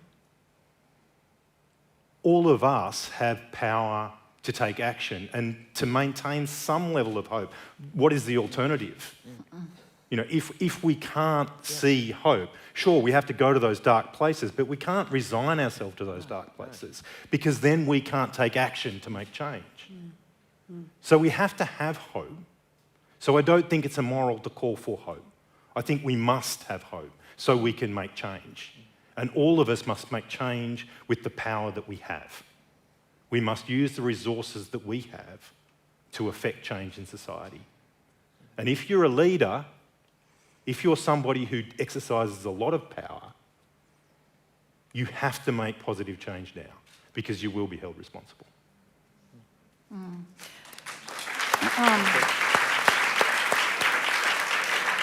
I do think that's an excellent question, because I want Elizabeth, you were talking about the need for local leadership and the need to kind of recognise that communities do have some kind of power and influence and need to, be restoring themselves to some extent. What of those who say, if we just talk about communities and what we need to do at a local level, we are in fact taking heat off a kind of stagnation at a national level, or denial amongst some? Yes, exactly. And I think when we're talking about, when I'm talking about communities, I'm not only talking about local communities. Mm-hmm. I mean, I made a decision 3 years ago to come back to Australia, having lived in the US for almost 20 years, in part because of my lack of stomach for their political situation, and yet I come back to, the clown show that passes for Australian politics. And I've got to say, I'm pretty stumped in terms of political change. There are no options. There is no one for me to vote for. And I'm fairly centrist in terms of my politics. I care desperately about climate change. I can't bear to live in an Australia that continues to put people in concentration camps.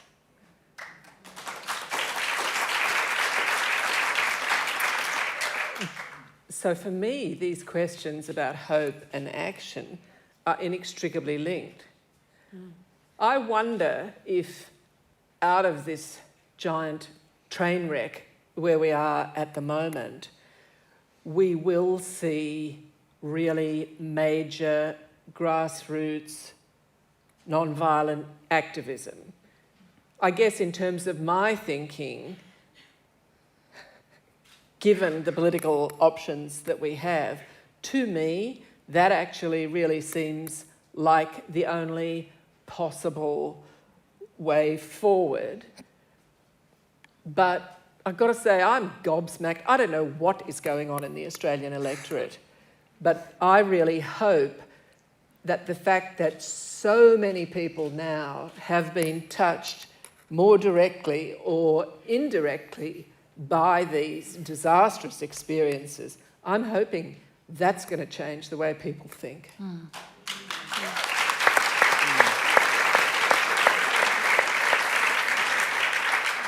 And surely, Lorraine, listening more or having leadership from First Nations people would change the way people think as well. How do you think that would change our cultural mindset? And I'm asking you this as well because, I'm back on Slido, the lead question is asking you, who are some of the leading First Nations experts you would recommend we follow to learn more about fire management practices? Okay, well, if you stick around to the next session, you'll hear from Oliver Costello, who's from the National Fire Sticks, Indigenous Fire Sticks Alliance, who's got an enormous wealth of knowledge that he wants to share. I mean, we talk about our mental health in relation to these catastrophic bushfires. We're all suffering because the country is sick. I mean, what you're feeling is this connection to this land we walk on. If it's ailing, so are you. So this is why we feel this way. It's not just from the enormity of 1 billion animals dead and watching our country go up in flames. You are connected to this place. Yeah. And that's part of, I think, what you're feeling. Fire Sticks Alliance, Victor Stephenson is another fantastic thinker in this space, who talks about the way that you can burn the country gently. I mean, the reason why, the problem we'll have now, if they can't get in there and start to heal the country, is that the fires have been so hot that the wrong things are going to start germinating quickest as the recovery happens. So if you might drive through the bush now and you think, oh, it's turning green again, isn't that lovely? It's not the right kind of green. So these people have knowledge that they want to apply to the country. And it's, I mean, but what there has to be is a transfer of authority as well. Yep. You can't just come and say, oh, we're in trouble now, help us. That's not what we're here for. We're here to look after the country. So there has to be a power sharing, there has to be an acknowledgement. And I think there has to be a change in the way that we are listened to, and that comes from, you know, proper political representation and all sorts of other structural reforms that need to happen. And that's because the country needs that help. Okay.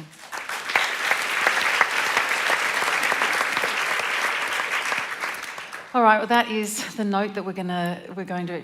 Sorry, one more question. Oh, you're waiting there. Well, we are out of time. Could we do it super fast? Yeah, sorry. It was just on the point that you spoke about earlier about localism, local community. There actually is one proven solution that's worked in Switzerland, which is the idea of localism, where you actually empower local communities by giving them the power to make the, politically, the power to make decisions at a local level. And so you break it up into, say, smaller councils of the country, and you have 1,000 prime ministers instead of one. And so instead of abstracting into incompetence, you make decisions at a very local level, and then you're much more pressing on sort of the evidence and the facts and how do we get electricity and blah, blah, blah. So if the people that want to build coal plants, they can go do that in their own town. The rest can set themselves up with some, renewable energy sources. So it actually exists. It's called localism. That's the political system that I've seen works in Switzerland. So I just thought, do you guys want to start that? Yep, this group here, the localism team. Exactly. Why not? Not wanting to deflect from national leadership as well, right? Though. I mean, no, you still have it, but you also have a direct democracy. So what you do is you kind of have the local council sit on the board, and then it kind of goes up only if they really can't solve the solution at the local level. So maybe trade, international trade issues or something like that. Okay. But right. I mean, it works. Yep. Yeah, but anyway, I'm trying to start that though. So okay. You guys want to help. Thank you. Well, each of you do such important work, and it's been so important to hear from each of you today, and thank you for giving up your time. It is a sunny Sunday, and really, your words are so valuable to all of us. Can we please just thank them again?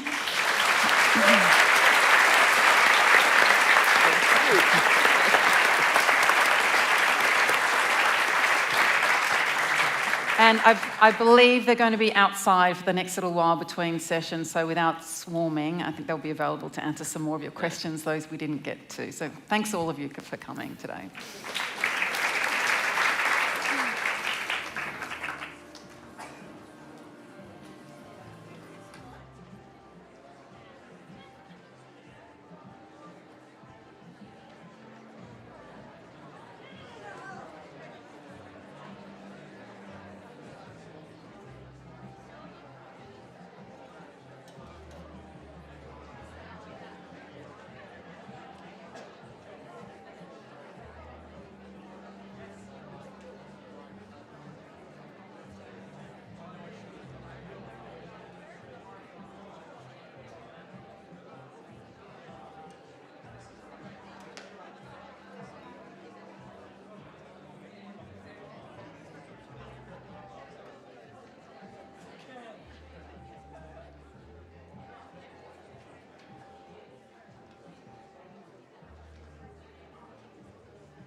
afternoon, ladies and gentlemen, and welcome to the Sydney Opera House. We'd like to remind you to switch your mobile phones to silent and that flash photography is not permitted. Thank you.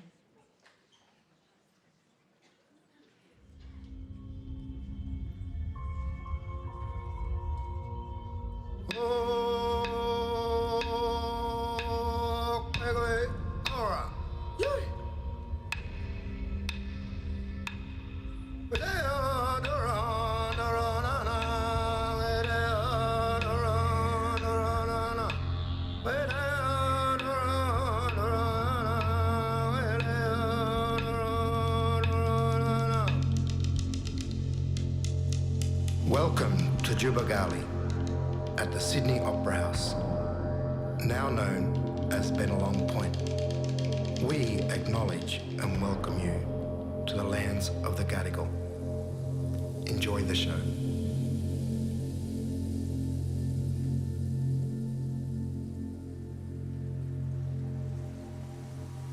Good afternoon, everyone. Thanks so much for coming to this event today. My name's Edwina Throsby and I'm the Head of Talks and Ideas here at the Sydney Opera House. And I'm really, really pleased that we're able to be gathering today to talk about this national emergency that we find ourselves in. I'd like to thank all of the speakers today who've given up their time because they're good people and think that this is an important thing to talk about publicly. I'd like to thank Guardian Australia, who is partnering with us on this event, and Lenore Taylor, the editor of Guardian Australia, who will be your host for this conversation that will start shortly.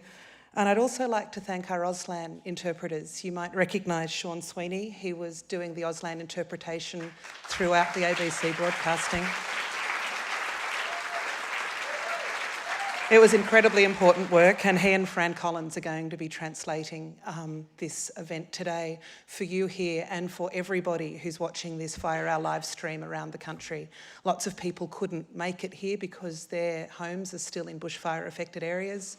They're all over the country because this has been such a massive catastrophe in terms of the distance of affected areas. So they're joining us on the live stream. We welcome you too. One of the things that's being asked a lot in public discourse at the moment is whether this is a transformative moment in our history. Whether the complete devastation of our lands, our towns, our wildlife, our people, our economy and our future will be enough to shake up our old entrenched ways of thinking about and doing things. If there was ever an indication that things are not okay and that the current settings need to be changed, then surely it was this summer. So are we at a turning point where finally elected MPs stop arguing about the veracity of human-influenced climate change and start actually doing something about it and making policy about it? Is this going to be the end of the destructive, corrosive and totally unnecessary conflation in this country of climate change with partisan politics? This idea that doesn't exist in the UK or in Europe, that if you are worried about climate change, then you're inevitably a bleeding heart lefty and there's no other option for anybody else to... This idea that climate change belongs on the left or the right or whatever has to stop in this country if we're going to move on.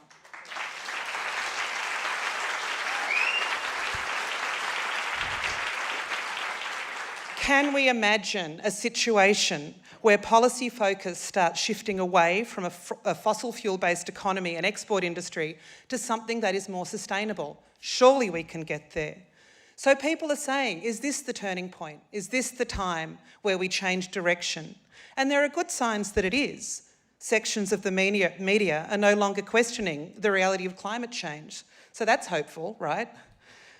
But then Jim Molan on Q&A last week reveals his bewildering relationship with the evidence. And I fall back into some sort of sense of despair.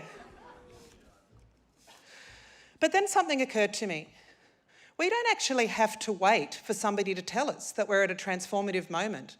It is us that decides whether we're at a transformative moment here, because it is us that can actually demand the change from our leaders in politics and in business. We can demand that change. We are citizens, we are people with resources, we have votes, we have communities, we have people that we can reach out to and form alliances with, be it people, your next door neighbours or people that you know through work. We can form these alliances and we can demand something better for our future and our country.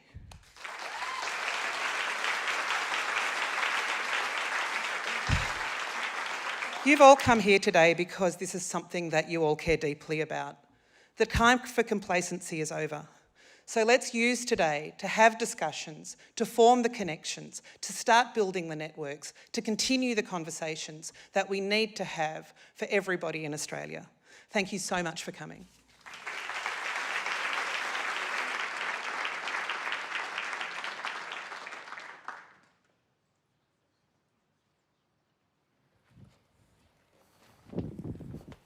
We all follow through? Yep.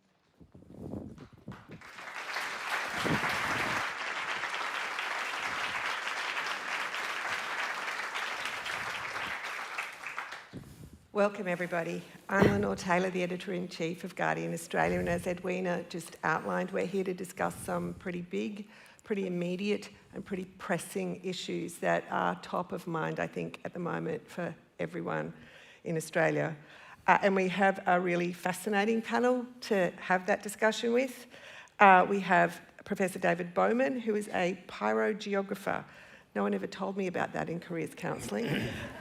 And Director of the Fire Centre at the University of Tasmania School of Natural Sciences, John Cunner, who is the Chief Executive of the Carbon Market Institute, which speaks for businesses leading the way to a net zero emissions economy. And John was also previously the Chief Executive of the Climate Institute. We have Professor Danielle Seelemeyer, who's Director of the Multi-Species Justice Project at the University of Sydney.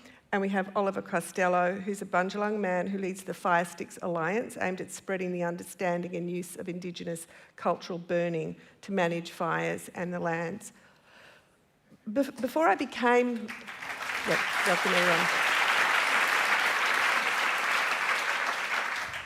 Before I became the editor of The Guardian, I reported and analysed politics for 30 years, and I was particularly interested, fascinated, horrified in the policy and politics of climate change, this existential problem for which there are solutions, but which the political system seem to have been pathologically unable to grasp them. This summer, catching the train back and forth between the remnants of a holiday just north of the fire zone and Guardian Australia's offices in Sydney, I spent a lot of time thinking about how often over those 30 years I'd written this stock line: scientists predict global warming will mean longer, hotter summers and increased prevalence of bushfire weather. And how, despite writing it so often, I had completely failed to grasp what that actually meant and what was happening around us. And I think people have been so shocked by the reality of what was happening, even though it's what scientists predicted would happen, that there is this feeling that the summer must be a tipping point. But I guess that's not guaranteed. I mean, we still have politicians in federal parliament arguing for subsidies for coal-fired power plants. We still have people suggesting that it can all be solved by, I don't know, arresting arsonists or hazard reduction burns. Change isn't guaranteed, and we have to imagine the size of the problem, and we have to imagine the scale of the potential solutions. So that's precisely what we're here to discuss. And I'd just like to start with you, John. In your previous role at the Climate Institute, you commissioned some research from the Bushfire CRC and CSIRO, doing quite detailed predictions of extreme bushfire days, which had some pretty clear predictions about 2020, like now. What did it say?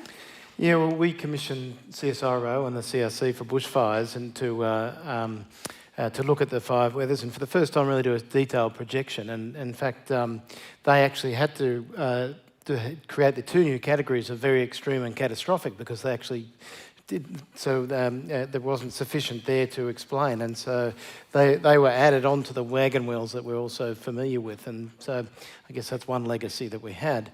But it was predicting that we'd be seeing more catastrophic fire weathers in 2020 and 2050, and we're bang on, if not exceeding, those projections, and so that's why it's personally rather infuriating to be here, and nothing has changed sufficiently here and abroad as well. And David, you study, I think, the interaction between fires and human life, how fires interact with life and the diversity of life and how we plan. The scale of what we've just experienced, can you just talk us through how broadly we're going to need to think about the response to that? I mean, it's not just better building regulations and, you know, slightly different fire management practices, right? Like, we have to really start thinking about how we adapt because of the global heating already in the system. Can you just help us think through how broad those adaptations might have to be? Yeah, that's right. A lot of people haven't really been thinking deeply about bushfires. Bushfires have sort of been something in the background. This summer has been, I think, like a meteor strike in terms of its shock and awe of just how a natural ecological system can be so dramatically transformed and impact a society. And I think what we will be seeing with the following government inquiries and discussion, the fact that our institutions are really no longer fit for purpose to deal with events like this. There's been so many clues, but piecing this together, I think, is really important work in the next 12 months, where we're going to have to completely rethink our relationship with bushfire and our relationship with attempts to future-proof ourselves. Something that irritates me, people talk about a new normal. A, this is not normal, and it is not stabilised. We're at the top of the waterfall and we're going over it.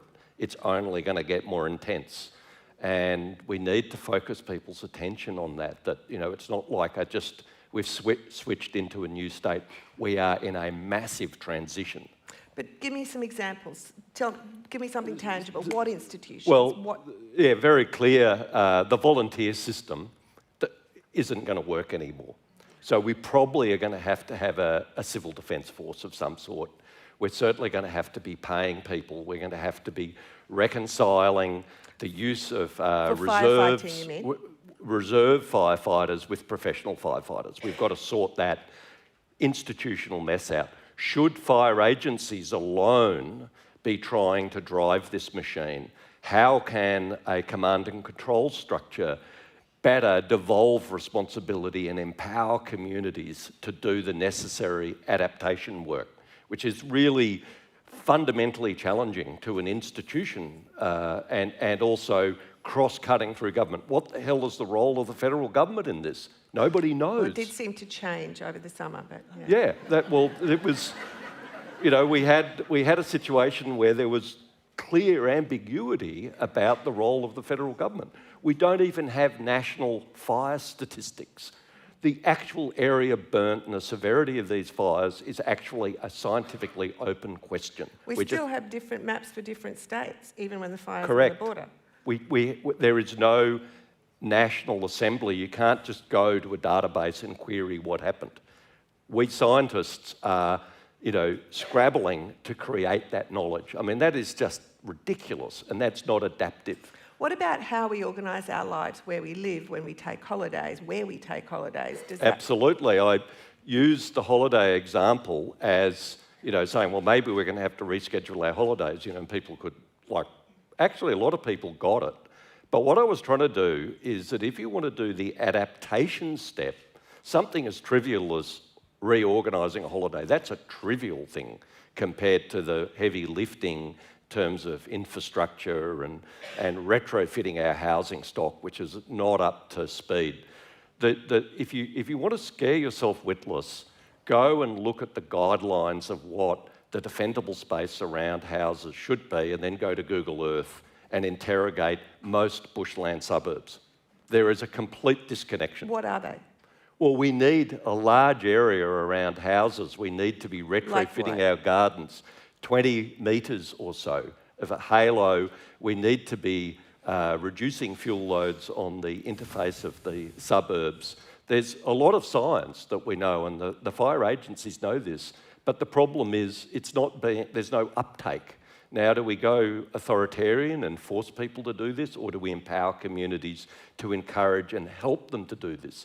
There's a whole lot of what agencies what's the role of local government? What's the role of state government, federal government? How are we going to fund this? Where does insurance fit? You know, once you scratch the surface, you realise that there's this enormous bag of contradictory and competing ideas that somebody needs to patiently sit down and domesticate. So is the Bushfire Royal Commission cast widely enough? Because it doesn't go to most of that. Yeah, so the question of how we do this, whether there's a Royal Commission or inquiry, it's often what I think the political quick hit is to have some sort of statement and to move on. The problem is that we're not, or move back to normality. The problem is we have to have an adaptation pathway, and everybody signing on that we're coming out of this and we're going into a different place that's transformative. If you have a society that's at odds with a transformative project, it's unlikely that transformative project is going to happen. So Oliver, when we talk about adaptation, a lot of people are talking about Indigenous fire management practices, but I suspect a lot of them don't actually know what they are. Can you just in a nutshell explain what it is that you do and how broadly applicable it is? Because I've certainly read a lot about savanna lands in the north, but much less about how applicable and how it works in the sorts of forests in the southeast that have been burning this summer.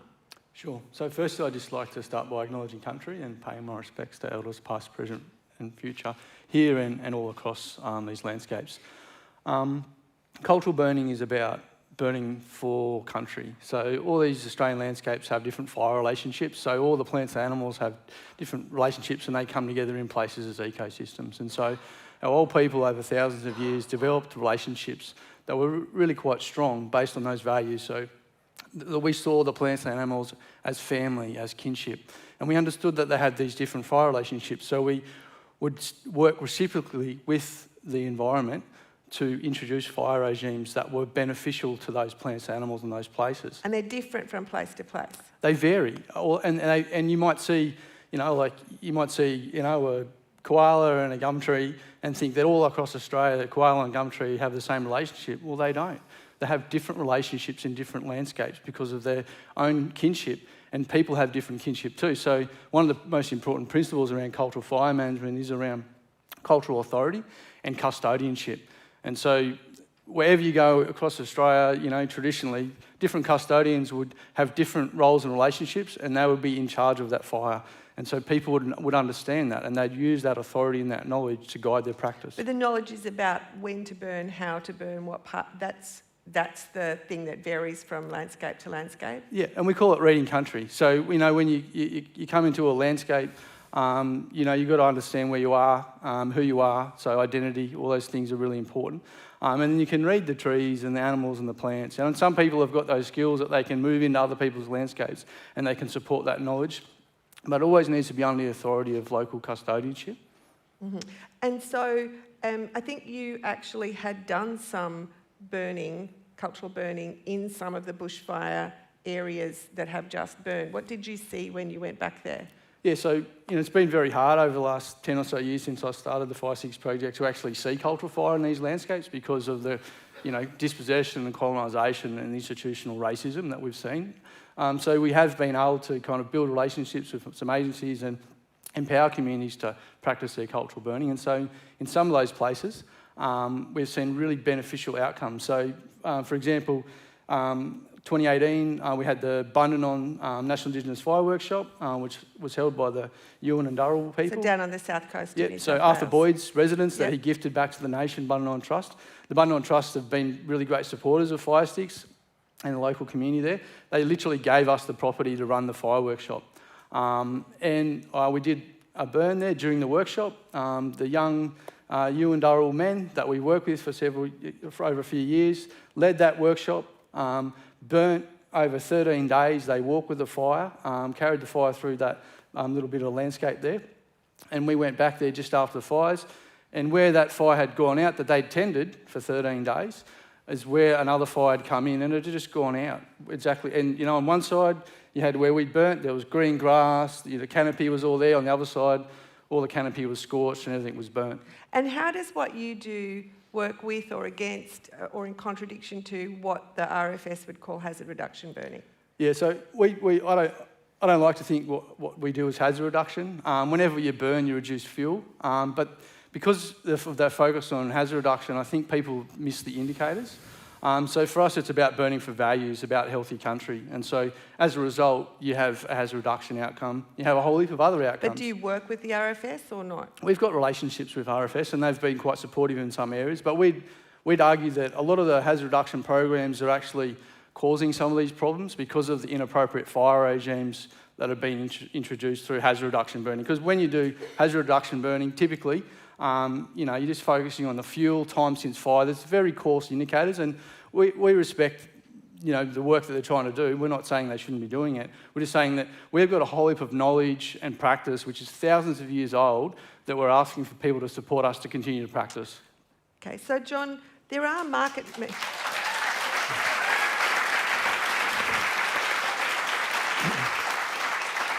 There are market mechanisms in use right now to promote exactly this kind of practice, but only in parts of Australia, as I understand it.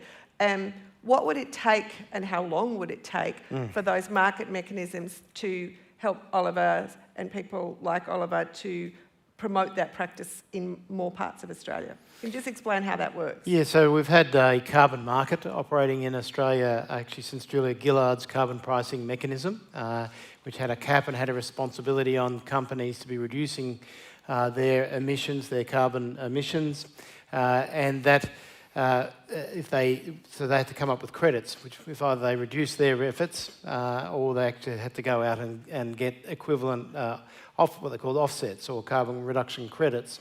And so a system was set up where proponents, we actually have these methodologies, and there's a range of those, everything from converting landfill gas to energy, through to allowing country to revegetate. They call it human-induced... So sort of scientific formulas to figure out what can count as a credit. Yeah, so they call these methods or methodologies, and there's reforestation, avoided deforestation. The one in particular here is a savanna burning. Yeah. Took 8 years to work out the science, and it's difficult. We were talking before. We've got, you know, you've got to look at year on year to get the tests of that. So the science of what carbon is released and then what's sequestered when it regrows and all of that sort of calculation. Exactly, and so savanna burning is this cool burning where basically previously you'd allow all of the grasses in particular to build up and it would burn hot. Oliver will talk more about this shortly, but the practice which traditional owners have been doing for thousands of years, of burning earlier in the season, burning cooler.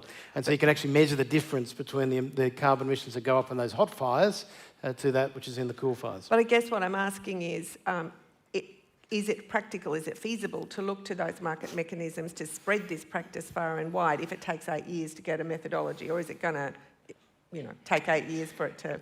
Look, there are ways in which, so across these methodologies, fire's been treated in various ways, and we've just had a workshop up in Brisbane last month looking at how we can do this, and we've actually got a landscape management task force. We think we can actually smooth that across those existing methodologies and do that far quicker.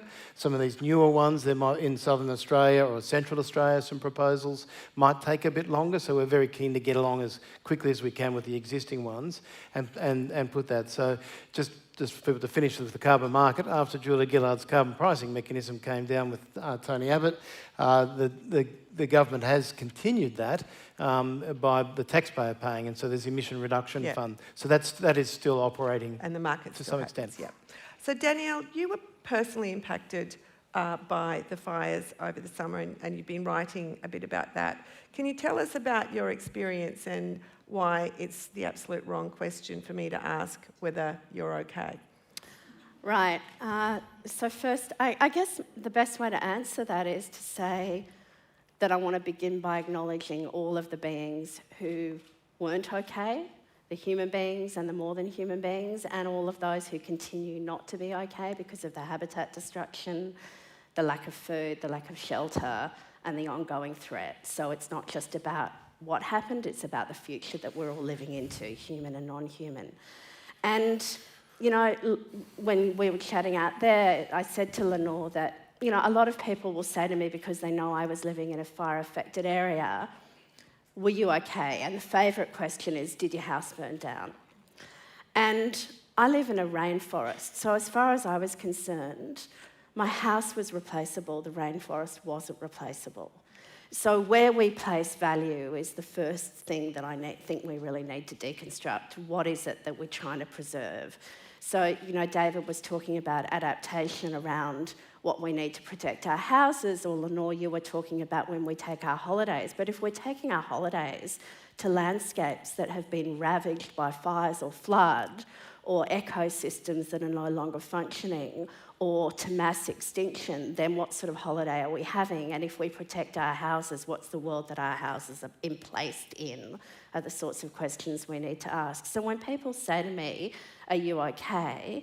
My favourite answer is, well, this little cutout thing that I call me, and this house that our property system says that is mine, because I have a title to it, even though, of course, it's on unceded land.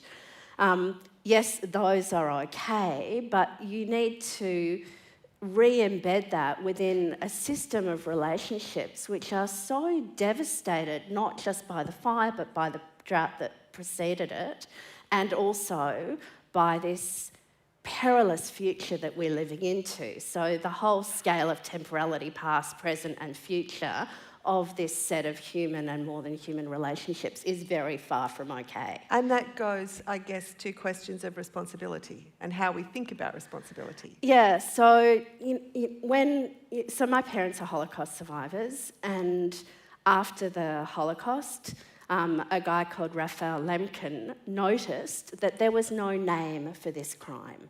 There was no name for what we now call genocide. There's homicide, there's fratricide, there's regicide, but there was no thing. So he came up with this name, genocide, the killing of a people. We don't have a name for what's going on. So, you know, there are a few favourite ways of speaking about it. One is the natural disaster, which is the best get-out-of-jail-free card. Or there's the tragedy framing. And the tragedy framing is also, it sounds like it's not ideological, but actually saw King Lear on this stage, and there's a line from King Lear where someone says, I think it's Lear, like flies to wanton boys are we to the gods. Well, this is not a tragedy. This is not the gods. This is us. This is our human institutions, our political institutions, our economic institutions, our cultural institutions, to go to what Oliver was talking about.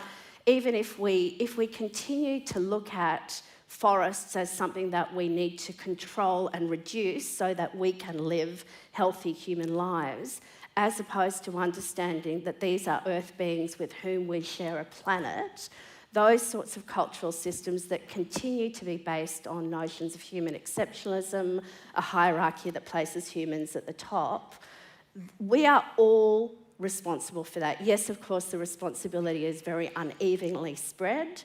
You know, political actors bear particular responsibility, certain portions of the media bear particular responsibility, our economic institutions, our reliance on fossil fuels. But I think we need to have a very human-centric understanding of who is actually doing the murdering here, and it is us. But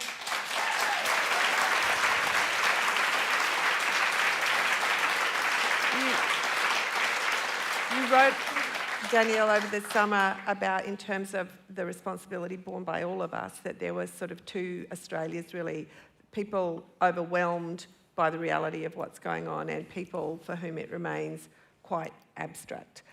How do we bring what's your thinking about how we bring everybody to an understanding of what we're facing? It's such a critical question. You know, my fear is that we bring everybody when people are literally living with the fire at the doorstep, the way that we were. But I mean at the doorstep. I don't mean at somebody else's doorstep. Right. And, you know, Lenore, you said earlier that you wrote about the coming of the climate catastrophe for 30 years, but it was only this summer that you actually got, wow, the time is now, it's happening here. So I think that it is beholden on all of us, whether we are writers, whether we're scientists, whether we're artists, whether we're filmmakers, whatever type of medium of communication we're working in, the old forms of communication just aren't up to the job anymore. There's a way in which we need to render concrete what still remains abstract for many, many people. And my greatest fear is that human beings are extraordinarily adept at living in denial until it is upon us in a way where it's going to be too late. It's already, we do have to say, it is already too late. It is too late for many, many beings. It's hopefully not too late for all beings. But I think moving out of any idea that this is a future possibility to realising we are in the climate catastrophe now. You know, David said we're at the top of the waterfall and we're going down, but, you know, we don't have the paddles on the boat. We're in the white water now, and we need to learn to communicate that much more adeptly. Does anyone else want to talk to that? So the question is... The question is that there's two Australias, Danielle wrote about there being two Australias, people who are overwhelmed by the reality and ones for whom it still remains kind of abstract. And how do we get to a consensus starting point that it's now, we have to do something about it right now? Yeah, so this is a real concern because we, you know, and maybe when we look back at this summer, and having somebody who was so involved in the media with this summer, there was this sort of a frenzy of everything happening and people trying to frame it. There was the media particularly were really struggling. How do you narrate this story? There was no human being who was actually even able to comprehend what was happening. The scale of this thing, unless you were actually using satellites as the scientists were, this was bigger than everybody. This was a gigantic thing.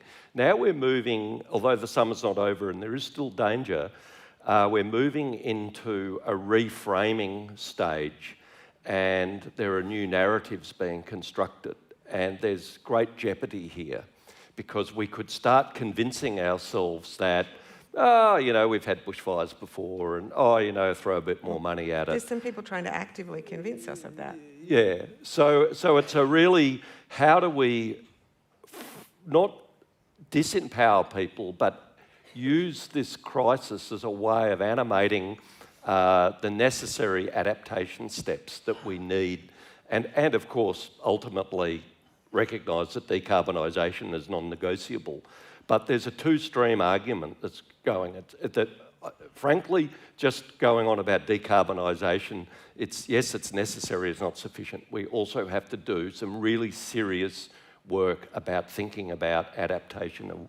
And adaptation is going to be disruptive, it's going to challenge institutions and governments, it's going to completely reorganise ourselves, and we need leadership here because there are many alternatives and they are quite scary. You know, there's a libertarian alternative, which is basically, sorry guys, you're all on your own, you have to do your own thing.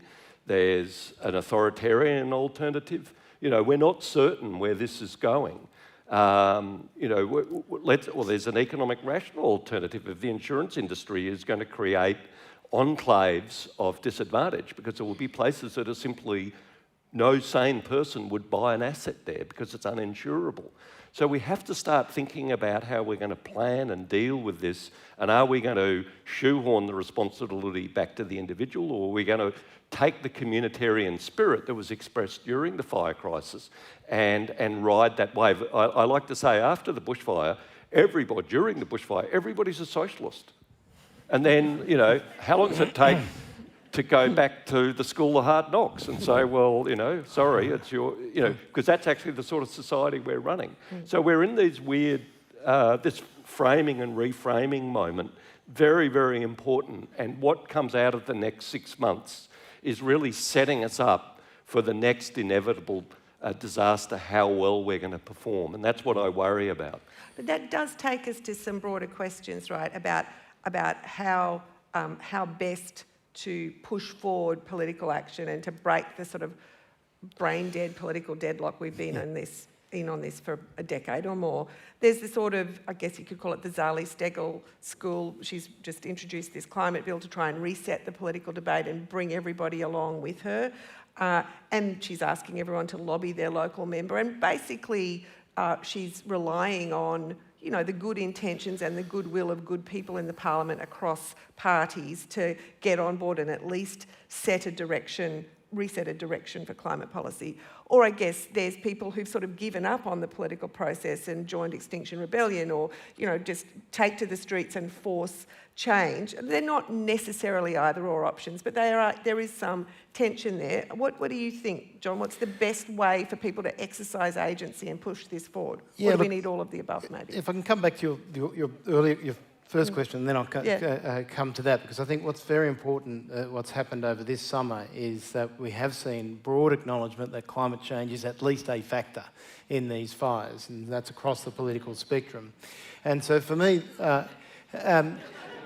well, even some of the National Party and others have recognised that as well, and certainly the Prime Minister has, and many in the Liberals. So, and I think once you actually acknowledge that, then you actually need to end this phony idea that there's hazard reduction and emission reduction are separate things. Once you acknowledge that climate change is a factor, once you acknowledge that the fact that the carbon emissions have got us to an average of over 1 degree warming, that 40% extra increase in greenhouse heat trapping gases up there, it means hazard reduction, emission reduction is hazard reduction. And actually, even more importantly, is that we're now in this case where we're going over the waterfall, or in this crisis, is a word I use rather than emergency, that we actually have to, we are now in a situation of repair. And I think it's actually a stronger framing, in fact, than getting to carbon neutrality. You just have to offset stuff and you become neutral, or even terms like sustainability. This is a repair job. And on one level, I think it's more exciting and engaging framing. We're in the biggest, roll up your sleeves, biggest repair job in human history. We've got to do land repair and our relation to land. We've actually got to do climate repair as well. And so that's actually ultimately getting to net zero emissions, and then below, stripping it out of the atmosphere. Now, is our body politic ready for that?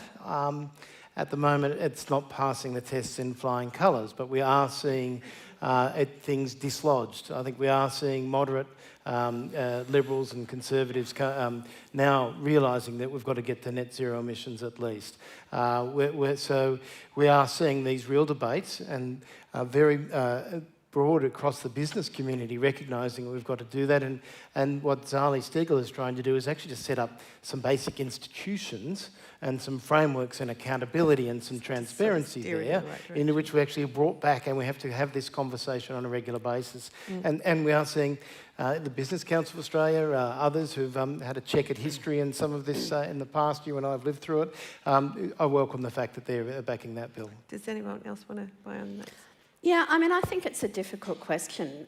As you said, I think there's got to be a mix of strategies, because, as I said, there's an ecology of causes as well as an ecology that's being affected. In the activist world, there's a tool that some people here might know called the spectrum of allies, where you map, you know, these are the people who are totally on your side, these people who are kind of on your side, these people are neutral, these people who are against you, and these are the people who are dead against you. And activists know you don't work on those people. You don't work on those people at the really extreme, because they're never going to come along. Now, the problem that we're facing is that there's a toxic alliance between some of that. It's not just ultra-conservatism, it's religious fundamentalism and the coal industry and the Murdoch press. And I think we need to name that. I think we need to name the type of cultural, economic and political interests that are at stake there. And then I think we need to massively organise on the other side. Build alliances, yes, across difference, across political difference and across some ideological difference, certainly across rural and urban. That's got to be critical right now. I think we've got a moment in this country where there's more of an alliance between urban and rural communities than there has been in a very long time, and I think that we can build really productively on that. But I think that we need to recognise that, as John said, we cannot just bypass the political system because they create incentives and institutions within which economic, cultural and other types of actors are operating. So we need to be working on that political system. Yeah, I think it's a wake-up call for everyone.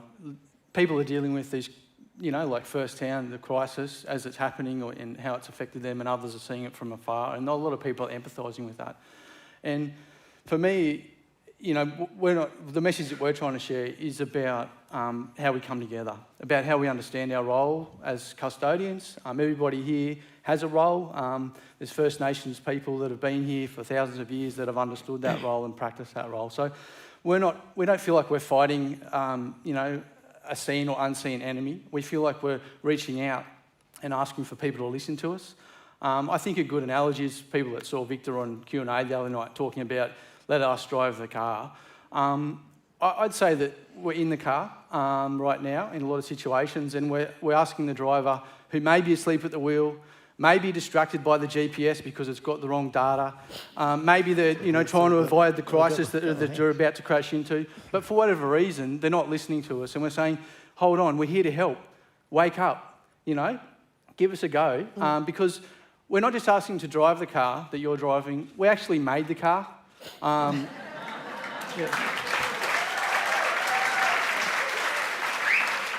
We know how it works, we engineered it, from the relationships that we forged with the land for thousands of years.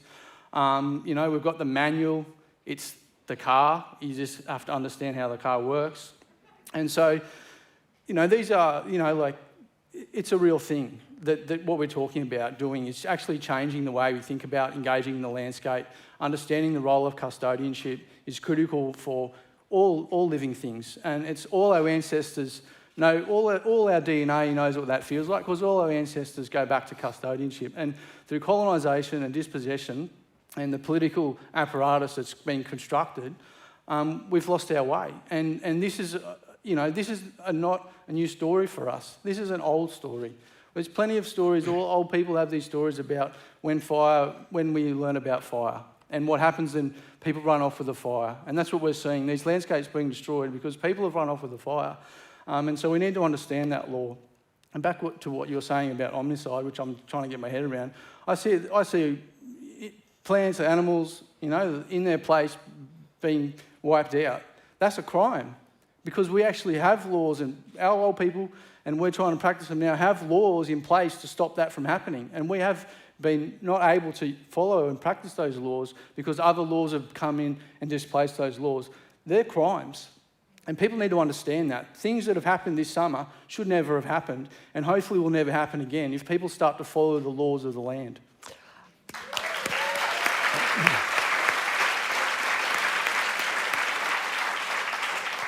I just need to quickly say something I neglected to say at the beginning and should have.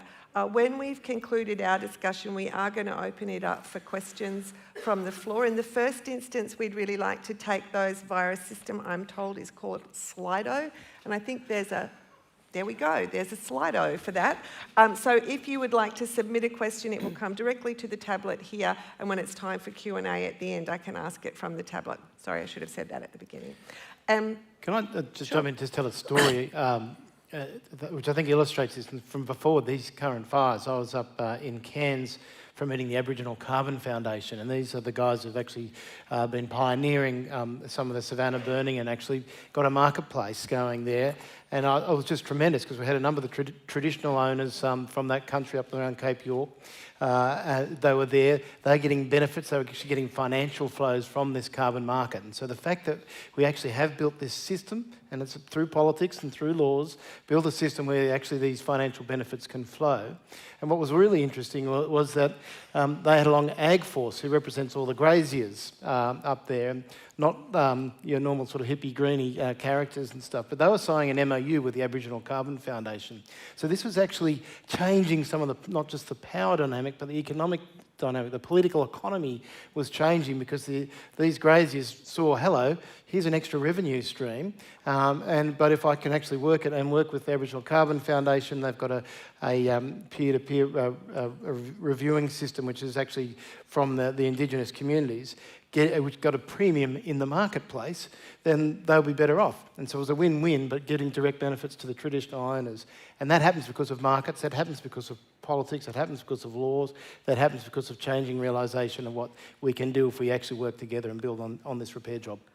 I just want to go back to something that Danielle said before, because it's something that certainly concerns me a lot in my job as editor, and that is the danger of this debate becoming hyper-partisan.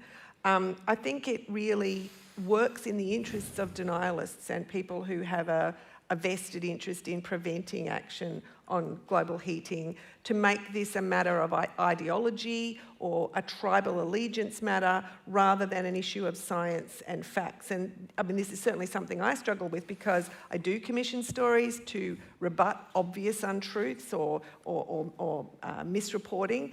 But every time I do that, I'm in a way helping the idea that this is somehow contested, and I'm not commissioning stories about the science and the facts of it.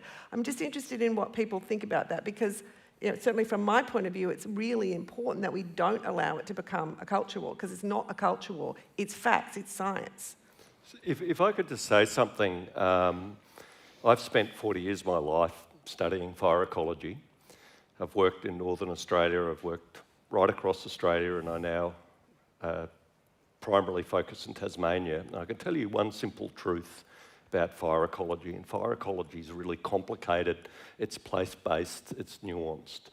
And I think that we've got to be really careful about seductive master narratives, and that the solution is going to be to avoid that tribalism. Tribalism feeds on a seductive master narrative, is actually place-based solutions which actually have a role for everybody who has a stake in that place. If it becomes exclusive to particular groups, it's going to become divisive, and it'll actually be unsustainable and counterproductive. And the trick, the political leadership we need, which I think probably will be found in local government, but maybe in self-organising local communities, is going to be finding a way of bringing place-based solutions which recognise Indigenous management, but by the same token, Indigenous practitioners have to work with non-Indigenous people.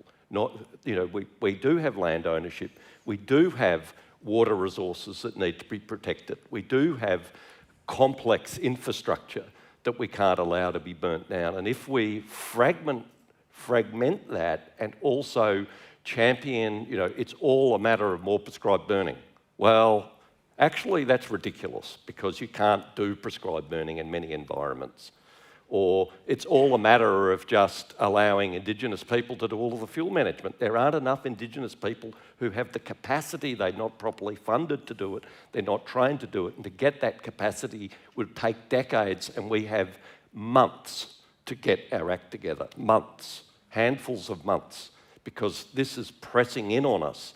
So I would really urge everybody to go back to their local communities, because that's really where sanity can prevail, because we can talk about that hill, that place, that value, these people, and tools and information, apps and honest information about the risk, to allow people to make serious decisions about their enterprises, their homes, their communities, their schools.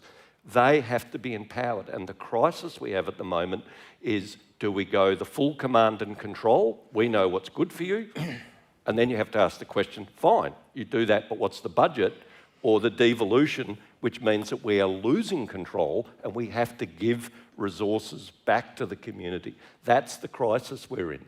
And that is a political problem, and it's a political problem that may or may not survive given the atmospherics we've got. Oliver, do you want to?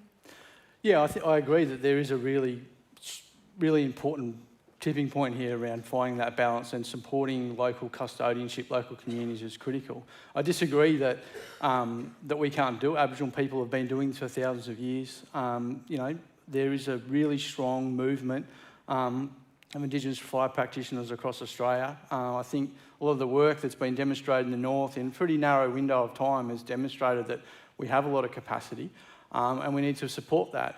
We're willing to share a lot of what we know. I think we've been very generous over and over again in our customs and practices, sharing and sharing and sharing in a prevailing wind of take. So, you know, there's not much more we have left to give except our knowledge and our wisdom. And so we're asking that, you know, communities that want to work with First Nations fire practitioners, put your hand up and work with us. We're happy to share, but we also need to be supported. We need our custodianship recognised and resourced. We need a new economy. We had an economy here that worked very well for us. We looked after the land and we had food, fibre, shelter, culture, relationships with the land, which were very rewarding for us. There's new economies now which don't work for us. And so we're trying to work out how we can adapt, as we've been doing so for thousands of years, into a new economy. And I think it's really important that we understand that that legacy of dispossession needs to be overcome so we can continue our cultural practices. I guess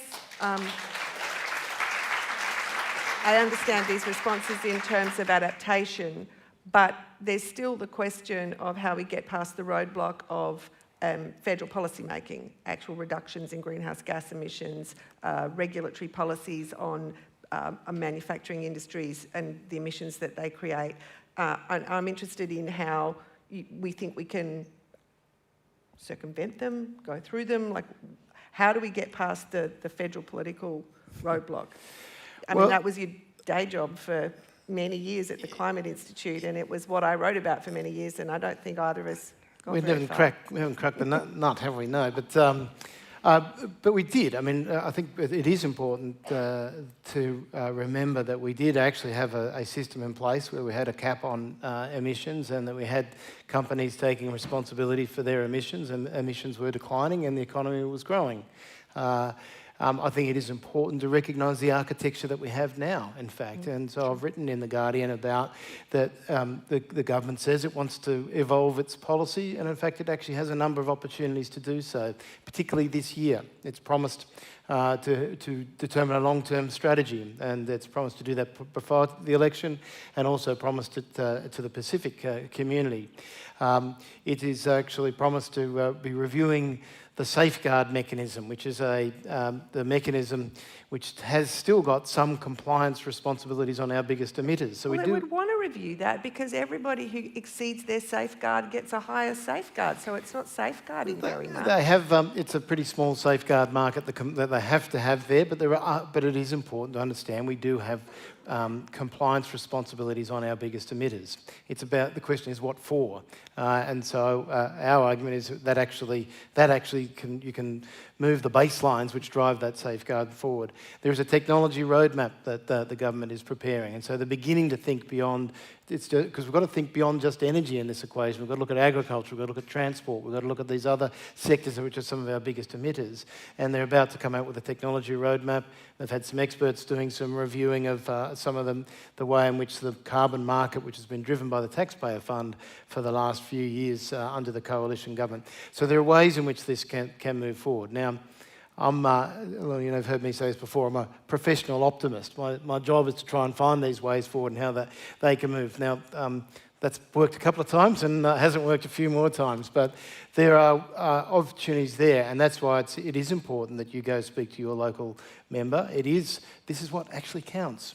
People through the front door of your local member's office, writing individual letters, engaging, and I think there is a risk that we do get hyper-polarised, I forget the exact word, because I mean, the thing that I've tried to work on, and the Climate Institute and now the Carbon Market Institute, this is actually about businesses trying to find solutions and trying to find a place to get out of the trenches and get out of the culture war, which we have to acknowledge we have got. I mean, it's kind of like Boy Scout stuff. You know, you've got to hate renewables energy, have that badge on to be a true conservative, and to really hate carbon pricing or market solutions to be a true lefty. So we've got to move beyond that.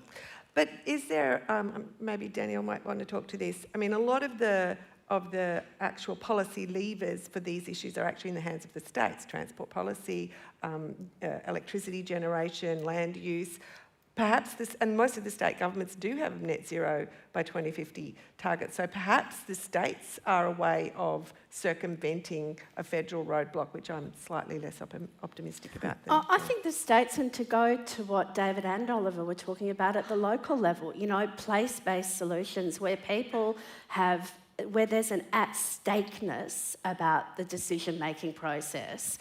That's a good way to get around ideology, right? When your town or your river that ecosystems and people are dependent on is at stake. We look at the mess around the Murray-Darling. You know, right now we have an opportunity that plans to irrigate the Muttawarra Fitzroy River in northwestern Australia. You know, that's an opportunity to actually look at place-based solutions, to look at there's a coalition of 6 Aboriginal nations on the Muttawarra River that are already working at that, for them to be working with local government and then at state government. So to build from the ground up rather than the top down. And then, of course, we have to be working on federal government so it doesn't get in the way, which it's getting in the way now.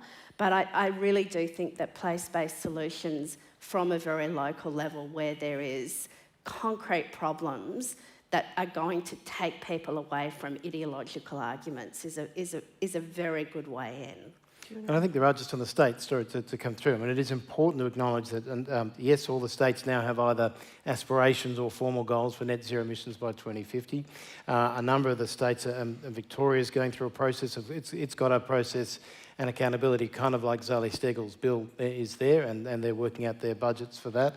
We've just seen the Queensland government launch what's called the Land Restoration Fund, and so they're actually creating markets and opportunities to reward broader than just the carbon outcomes. It's actually other environmental, Indigenous, other outcomes they can benefit from. So there's applications open now for that. New South Wales is looking hard at this as well. So it's crossing the political spectrum at the state level.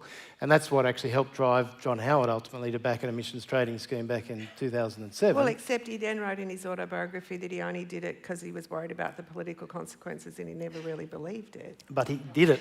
He did it because the states were doing that and business were getting freaked out because they were seeing this patchwork quilt, and business does actually want a more efficient system for how you might deal with that. And so those state initiatives are important tensions in the system and hopefully can lead to stronger and clearer federal policies as well. Can I just go to what you said about, you know, John Howard making a decision because of electability? You know, we do still live in at least a nominal democracy. And I think if electability is completely dependent on moving away from the ideological investment in climate denial, then that will make a difference. You know, there has to be a mass democratic movement that will be completely targeted on demanding that both the major parties, and let's talk about both the major parties because the other party isn't doing too well on the coal debate at the moment either, that nothing is going to matter unless we get this one right. No ideological arguments are going to be even left standing. And I think that we have to be building mass democratic movements that demand that no member and no government is going to get elected as long as they have a climate denial policy or even a climate denial wing that is pulling them in that direction. I think organising mass democratic movements, we're seeing it happening in the States at the moment. We're not seeing it happening in the same way here, and I think that's something that we need to do. What about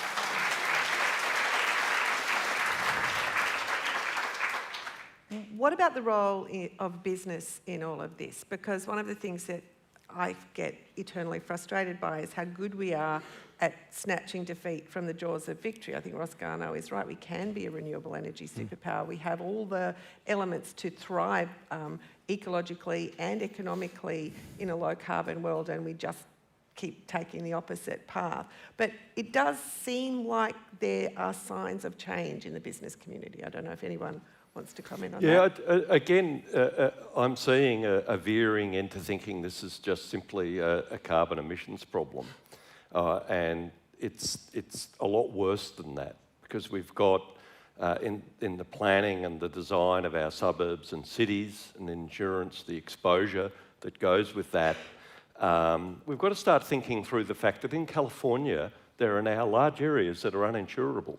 And that has, incredible consequences. But it also opens up business opportunities to retrofit or to have maybe finer insurance risk assessment, where maybe new players can come in and think that they can manage these risks. So we don't want to just think that it's all just about turning carbon down. It's actually dealing with the problem we've got. How are we going to manage the mess we've got? And don't let the dependence on government to just during a fire crisis. Another amazing magic trick is money is unlimited. It's just unlimited. Nobody talks about a budget or a threshold. I mean, imagine what would happen if you had, well, we have a firefighting budget. We've exceeded our firefighting budget. We don't do any more firefighting. It just stops, because we do that to lots of other things in society, but we don't do it during a fire crisis. What would happen if you had a leverage that for every dollar you spend firefighting, you have to spend $2 on fire management? And, a large fraction can go to Indigenous people. Imagine how transformative that could be, but we're not thinking of it in an economic way at all.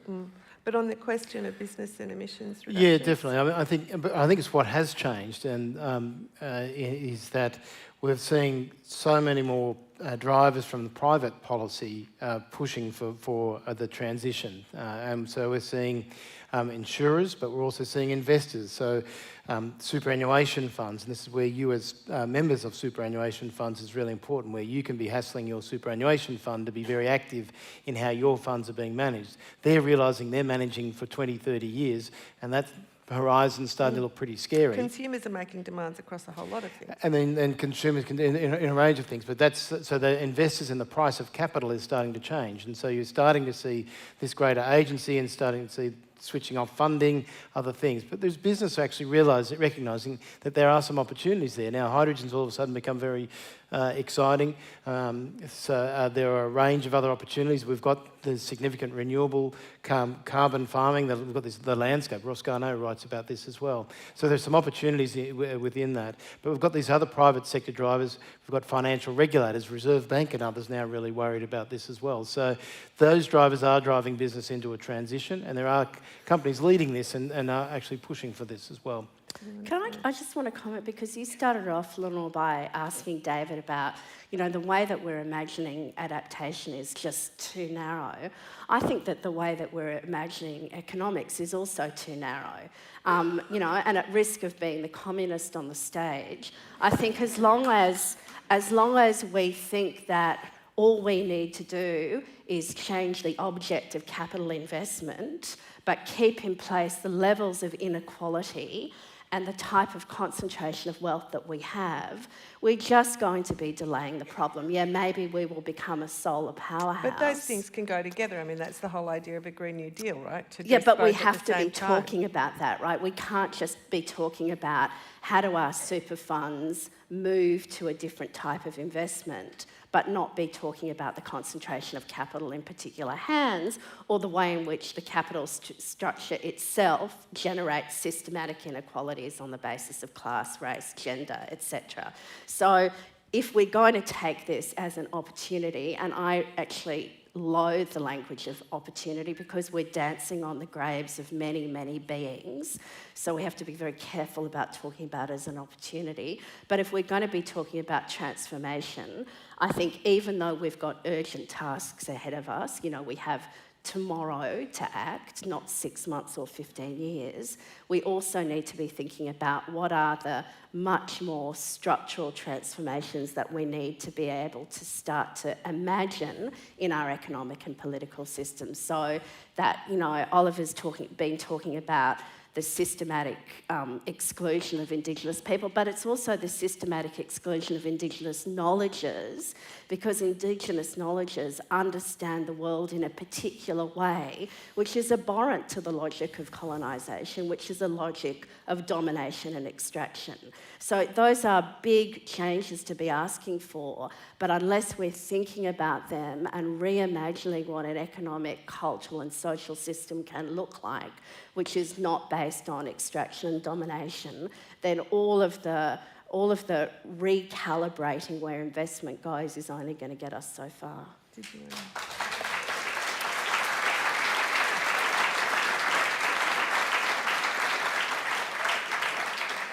Yeah, I'm not an expert on how business works and how they think, but I guess what I'm feeling like I'm seeing happening is that, there is that opportunistic sense around business, but there's also the reality of the risk and the liability that businesses are being left with in this changing environment and, atmosphere.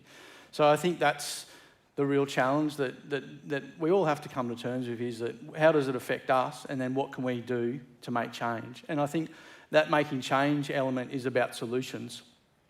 So it is, to me, about supporting, community-led initiatives, investing in them. Like when I first started Fire Sticks, there was no bucket of money, and then there still isn't a bucket of money. It's because we're not doing it for money. We're doing it because it's the right thing to do, and people need to be doing the right thing. And that's what everyone needs to be asking themselves. What are the actions that they can take right now? We do live in a democratic and capitalistic system where people make decisions by who they vote for and what they buy. Well, wake up, everyone. Start using the decision-making abilities that you have. It's really obvious to me. It is an important discussion about, well, what do we value? And I think, but what we are, and it's a question about how much it's actually having the impact, but we are having now, we've got richer indicators with the Sustainable Development Goals, which actually do put a broader dashboard. So we're not just looking at the speed, we're actually looking at resources and relationships. And so there are indicators that some, not all, are willing to hold themselves accountable for. So how we build that system more and integrate that more, we are seeing these richer, a range of ways in which we can build value and recognise value, and I think that's important to So we're bear in mind. nearly out of time for our discussion before we go to questions, but I just wanted to introduce kind of somewhat belatedly, but I think an important question. So far we've been framing this discussion around net zero emissions by 2050, around emission reductions and adaptation, but there is another concept we need to think about if we're going to get where we need to go, and that's negative emissions, right? Does someone want to go to that? Yeah, well, I mean, that's 6 minutes. That's the concept of drawing down out of the atmosphere. Yeah. We've actually, so as I said, we've not. Human history has not seen the levels of carbon dioxide and heat-trapping gases that we've seen. So we actually have to, and we're danger now. So we've got to draw down as well as getting to net zero. So there are a range which you do that we've talked about, the sort of natural into the landscape. So tree planting and savanna burning, different things. There are in bigger industrial scale. So we still got to look to the carbon capture and storage about putting this stuff back where we've dug it all out from and putting it away, because there are safe ways and how you do that industrially. But there are also incredible range emerging now about how we might put CO2 and drag it out of the atmosphere, put it into cement, put it into other products that we're making and things. So this is actually about valuing carbon at the end of the day. It's not about carbon pricing, it's actually about valuing carbon and valuing carbon reduction. And once we get that, we'll see in a whole range of ways we can do that and build into a range of products as well. Yeah, I just think one of the things I'm concerned about is that there's so much opportunity to argue the toss and to get involved in philosophy and get distracted about who's better, and it really plays into what Leonor's saying, that this is a highly charged atmosphere, and that's why I think examples in reality, I like going into the bush, I like talking to country, I like interacting with reality. What we need to do with the bushfire situation is to confront reality, go back to reality, and try different things. There's no one answer to this problem. And it will be a real shame if it floats off into some sort of theoretical, or philosophical discussion. I want to be able to take people, say, around Hobart and say, we as a community have made this dangerous place safe, and we've had these benefits. And you can walk and feel and smell this place. That's what we need to do everywhere. And until we're at that scale, there's a risk that we're just going to float off and be distracted and then get smashed once again. And we can...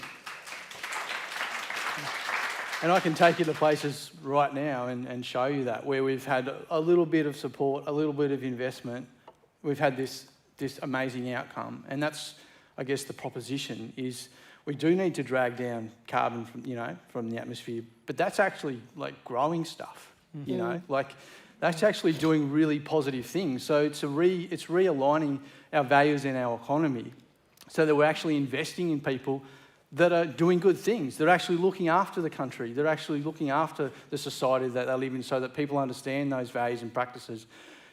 All people have been doing it for thousands of years. And it's not just, the proposition of fire sticks isn't just about burning, it's about a different way of thinking and learning and doing and demonstrating that. And that's where we get our power, through practice, because we can do it. We can show people. We can understand these things and we can demonstrate that.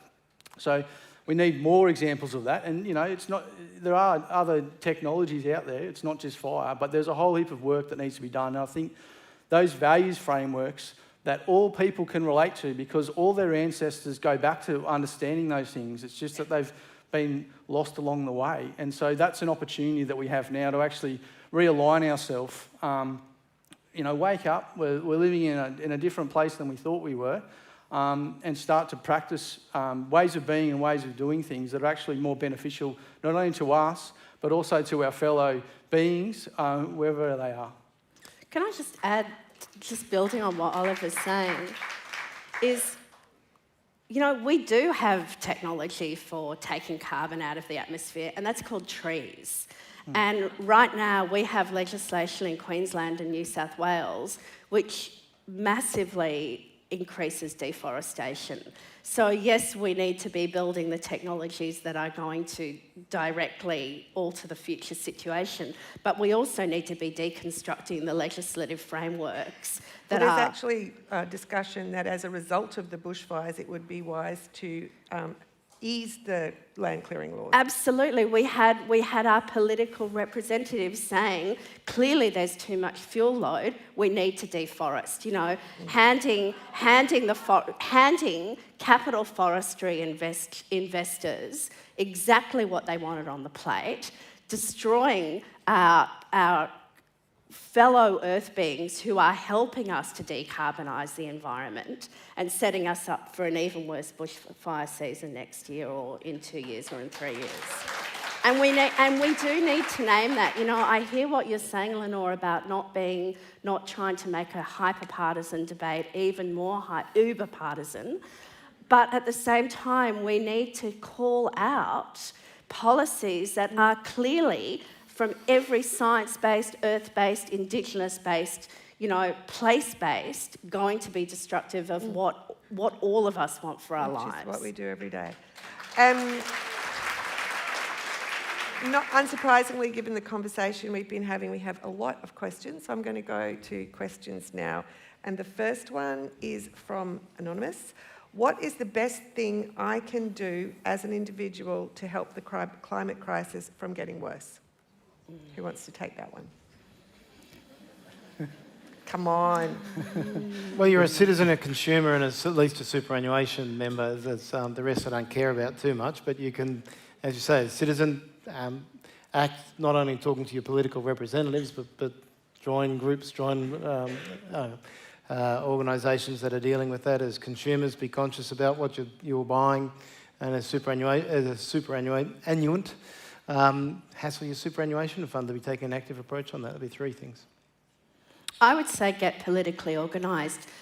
Yes, individual choices and consumer choices are of value, but the problem is institutional, and we're only going to shift institutions through political organisation. We have, such a breakdown of civil society. We used to have religious organisations where people were networked. We don't have those anymore. Many people feel disenfranchised from political parties.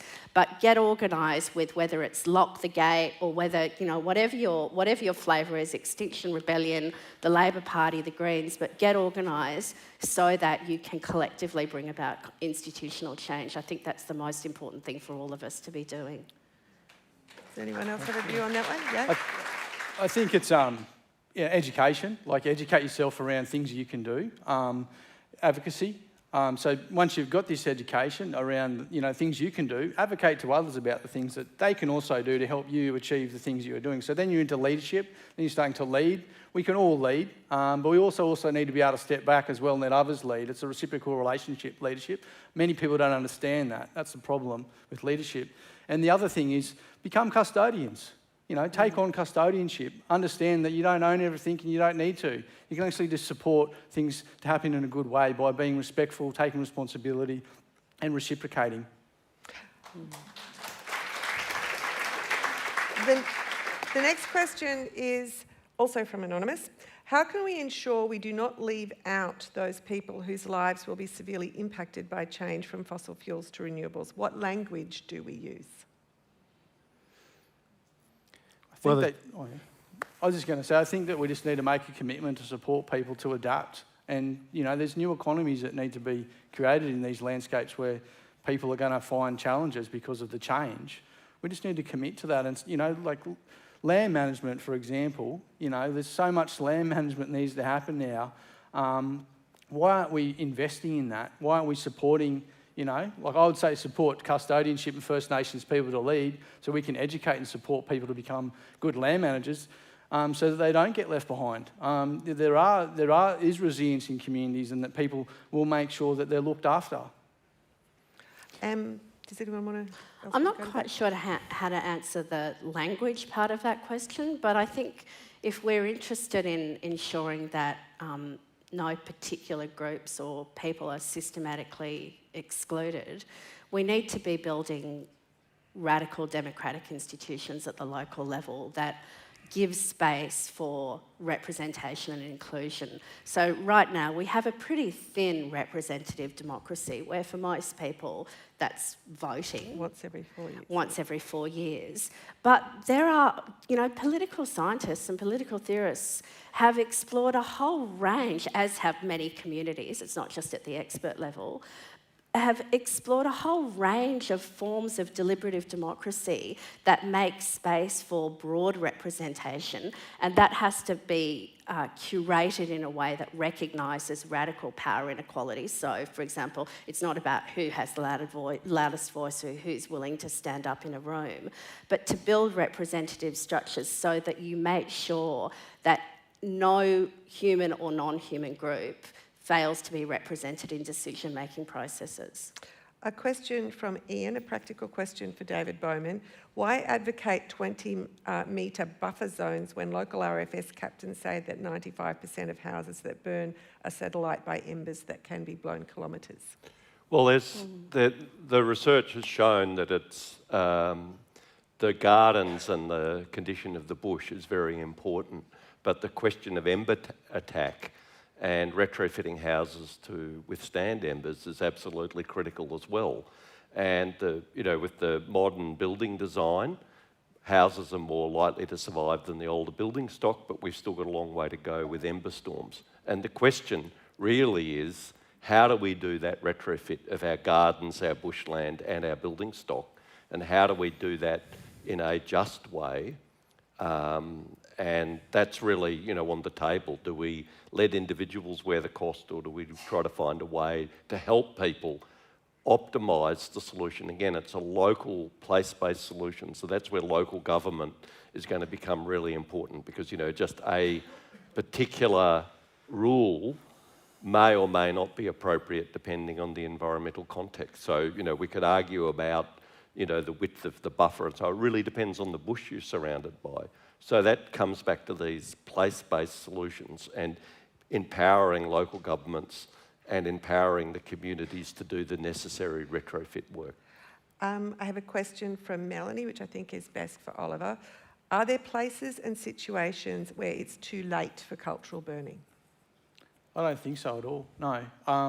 That's, part of the challenge that we've had for, since I started doing this, the, perception that that the knowledge is lost, that the landscape's changed, and I just simply, see it differently because I've been able to practice it differently. We've been able to reintroduce cultural fire regimes in the landscapes where they haven't existed. And we're not just talking about burning, like there's a whole heap of different fire relationships. And in some situations, we're actually not talking about burning the vegetation. We're talking about burning around it or using fire to protect it or suppressing fire. There's a whole heap of different relationships. So the main thing is to understand that our all people, and we still today have a whole heap of values in the landscape that are fire sensitive. So there might not have been a house on the hill which is definitely going to see fire every so often, but there is now. And in those similar situations, there's cultural sites that have been there for thousands of years that we've protected for thousands of years, So we just understand that you just have to adjust your knowledge systems and adapt. That's what we've been doing. Like, the way fire has been introduced into these landscapes has evolved over thousands of years. So we're not saying let's burn this like we burnt it 250 years before, Cook, sailed past. We're saying you've got to read the country now and burn the country the way it's supposed to be burnt now. That's how we do our methodology. And this one might be good for Danielle, if it's from Tom. Why do we save single houses at the expense of entire ecosystems? Should we change our fire management priorities? I think that's a great question, and I think that comes back to who gets represented, right? So if we have representative systems where the only parties who have a voice are humans, then it's only going to be the greenies who are going to be arguing for the protection of ecosystems. If we had a representative democracy where beings other than humans also had a voice, then maybe we would be making decisions in juster ways. And if you think about, what is at the core of the democratic idea? One of the principles that is at the core of the democratic idea is the idea of, it's the all-affected principle, right? That if you're affected by a decision, you should have a say in that decision. Decisions about economics, decisions about fossil fuels, all sorts of political decisions that we're making are having profound effects on ecosystems as well as on humans. So if we're going to be true to the all-affected principle of democracy, then we need to redesign our democratic systems so that beings other than humans also have a representative voice. I know that's a radical proposal, but we're in a radical moment. David, do you have a view on... David, do you want to talk to that question about whether the priorities need to change? The question of how do we change our priorities, I know I'm banging on about the the question was, we save a house and sacrifice a whole ecosystem. Should we change our priorities? Well, I mean, ideally the house is integrated into the ecosystem. You can have it all. It shouldn't be an either or. So the retrofit, and that's, the idea of permaculture, of integrating a human place in these environments that are flammable. How are we going to make safe, biodiverse habitations? That's what we should be trying to do, to maximise the benefit for the other organisms, but also to protect, we live in houses, we have houses. How do we form that integration? And what probably the point of difference I have with Oliver is that what I see where Indigenous knowledge comes in is an incredibly critical piece of hope that human beings can coexist with these flammable environments. If you take human beings out of the environment, they become terribly dangerous.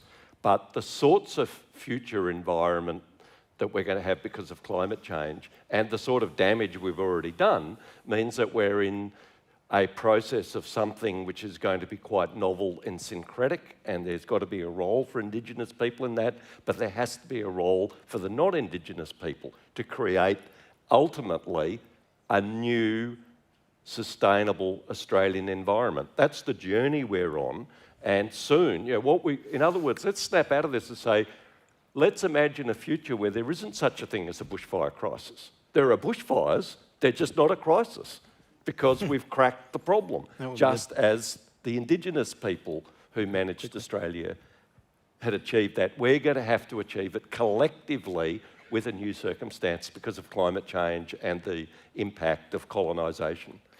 I think we have to shift and pick up those extra priorities and ecosystems and whatever. We saw an example of that, of course, with the Wallamai pine and the extraordinary effort that went into that system. I mean, and just think if 25 years ago that national park ranger didn't stumble across that canyon because otherwise it'd be gone. But I think we can do that. It's a much longer discussion. I think it's a bit of a cop-out giving other ecosystems standing and representation, because I think it is a human system, a human political system and a democracy, and we've actually got to embrace those values of which you talk about more. The challenge is we actually don't give standing to people who even represent some of those things at the place. So there's restrictions on standing to take things to court unless you have got a direct commercial relationship in many instances, and I think we need to tackle that first, but that's probably, there's a bigger debate. Yeah. I was just going to say, we have a system for that. It's called like totems, kinship. Like we have a process for like looking after country and making sure that all the species have a place and we're supported. And when we do our fire planning, that's exactly what we're doing, is thinking about those roles and relationships that we have and how we introduce and, you know, use the right fire. And so these systems are in place, and I guess that's the proposition that we're saying, is that we have these systems, they're in the land, they're written in the landscape with thousands of years of cultural practices and relationships have defined that. And what we're asking for now is support us so we can bring everyone into that space. Like Victor's saying, let us drive the car. We're happy to have passengers, but we can't continue. We don't want to be in the car the way it's going. Yep. So there's a question from Ben, which I think is a very good one. How do the panel members believe climate science denialism has taken such a hold in our society and politics? Who or what is responsible, and what can we do about it? It's a good question, because denialism is not as prevalent in other countries where with conservative governments, with similar economies, but it is really prevalent here. Well, I think that they've been able to do that because there's been obviously motivations to do it, but there's also been gaps. And as gaps in knowledge, and a lot of it has been more hypothetical. This bad thing may happen, or there may be these consequences. What happened this summer is that we're trying to get our minds around something that is truly astonishing. And one of the things I think is a really significant achievement is that the old trope of now's not the time to talk about this, that just vanished, because you couldn't, it was an unsustainable proposition. It had to be talked about because this thing was so gigantic, and the duration of it and the scale of it and the ramifications of it were so incredible, and still are so incredible, that we have moved as a society. And I think that even the climate deniers have moved. They're now willing to admit that this was a truly extreme event, that there is a climate dimension to it. They're just maybe not so convinced that there's a direct linkage with anthropogenic forcing. It's the political economy, stupid. We were colonised in 1788. In 1797, they started taking coal and exporting coal. But I actually don't mean that flippantly, because then what we've actually did is then we've built in, so that's built into every part of our culture and politics and where they are represented and the stories they tell, and also the fears that people have who've built an economy, and often on good grounds, thinking well about this. I mean, my father was head of the Electricity Commission out around Wagga, and he used to take us out to see coal-fired power stations and the wonders that they were. And there are people in those systems who really feel afraid that that's being devalued as well. So there are political and power relations, but there's actually human denialism that comes with that as well. But there's another story to tell. That if someone would lead another story, there's another story that could be told about a future that has plenty of jobs in it. How we've transitioned, how we've moved from that, how we straddle the barbed wire fence here in Australia. So on one side we're stuck with that sort of political economy, but on the other side of the fence are all these great opportunities. I just wanted to add, I mean, in answer to the question of why is Australia different, we've got the highest media ownership by the Murdoch press of anywhere in the world.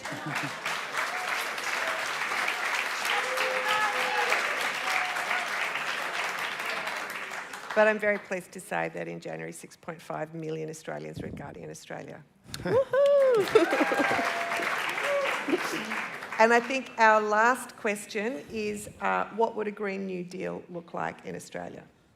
Just 5 minutes to settle that one. No, I mean, I think it's sort of a logical conclusion of where we've been going. Does anyone want to talk to that?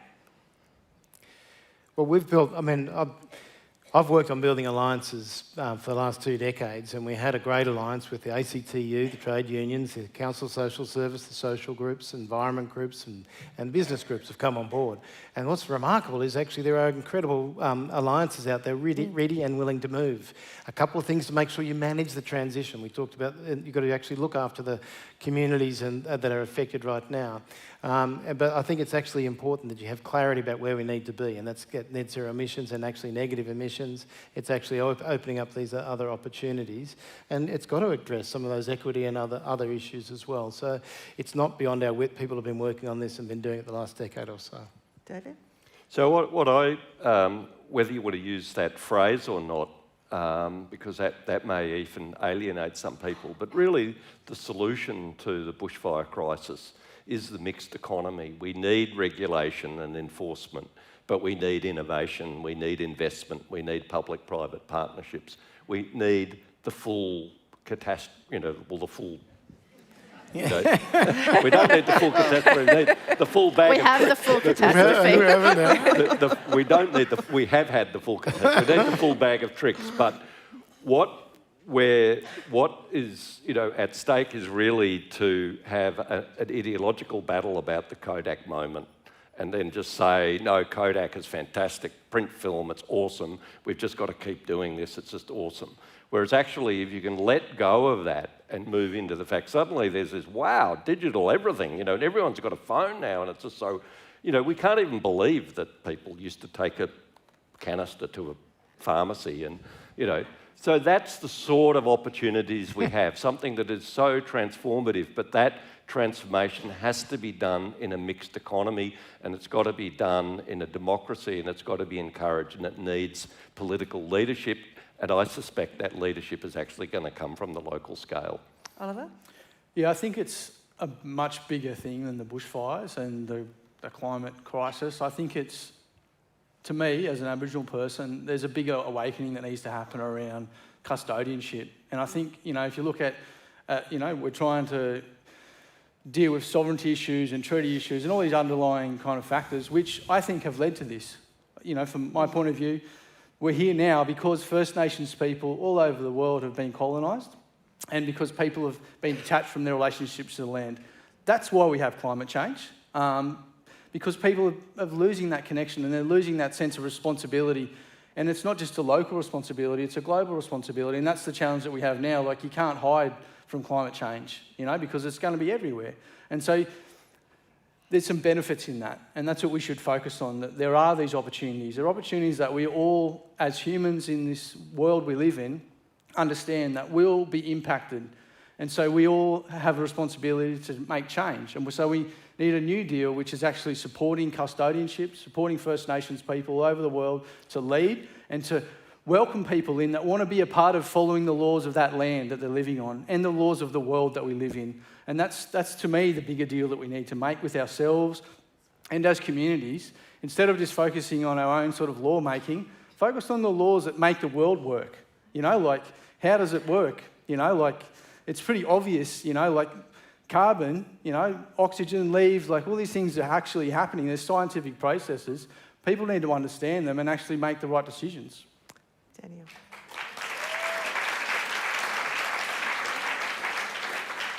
I think Oliver should have the last word, so I'll really just support what he said. I mean, we do have law here. We have Indigenous law and we have Earth law.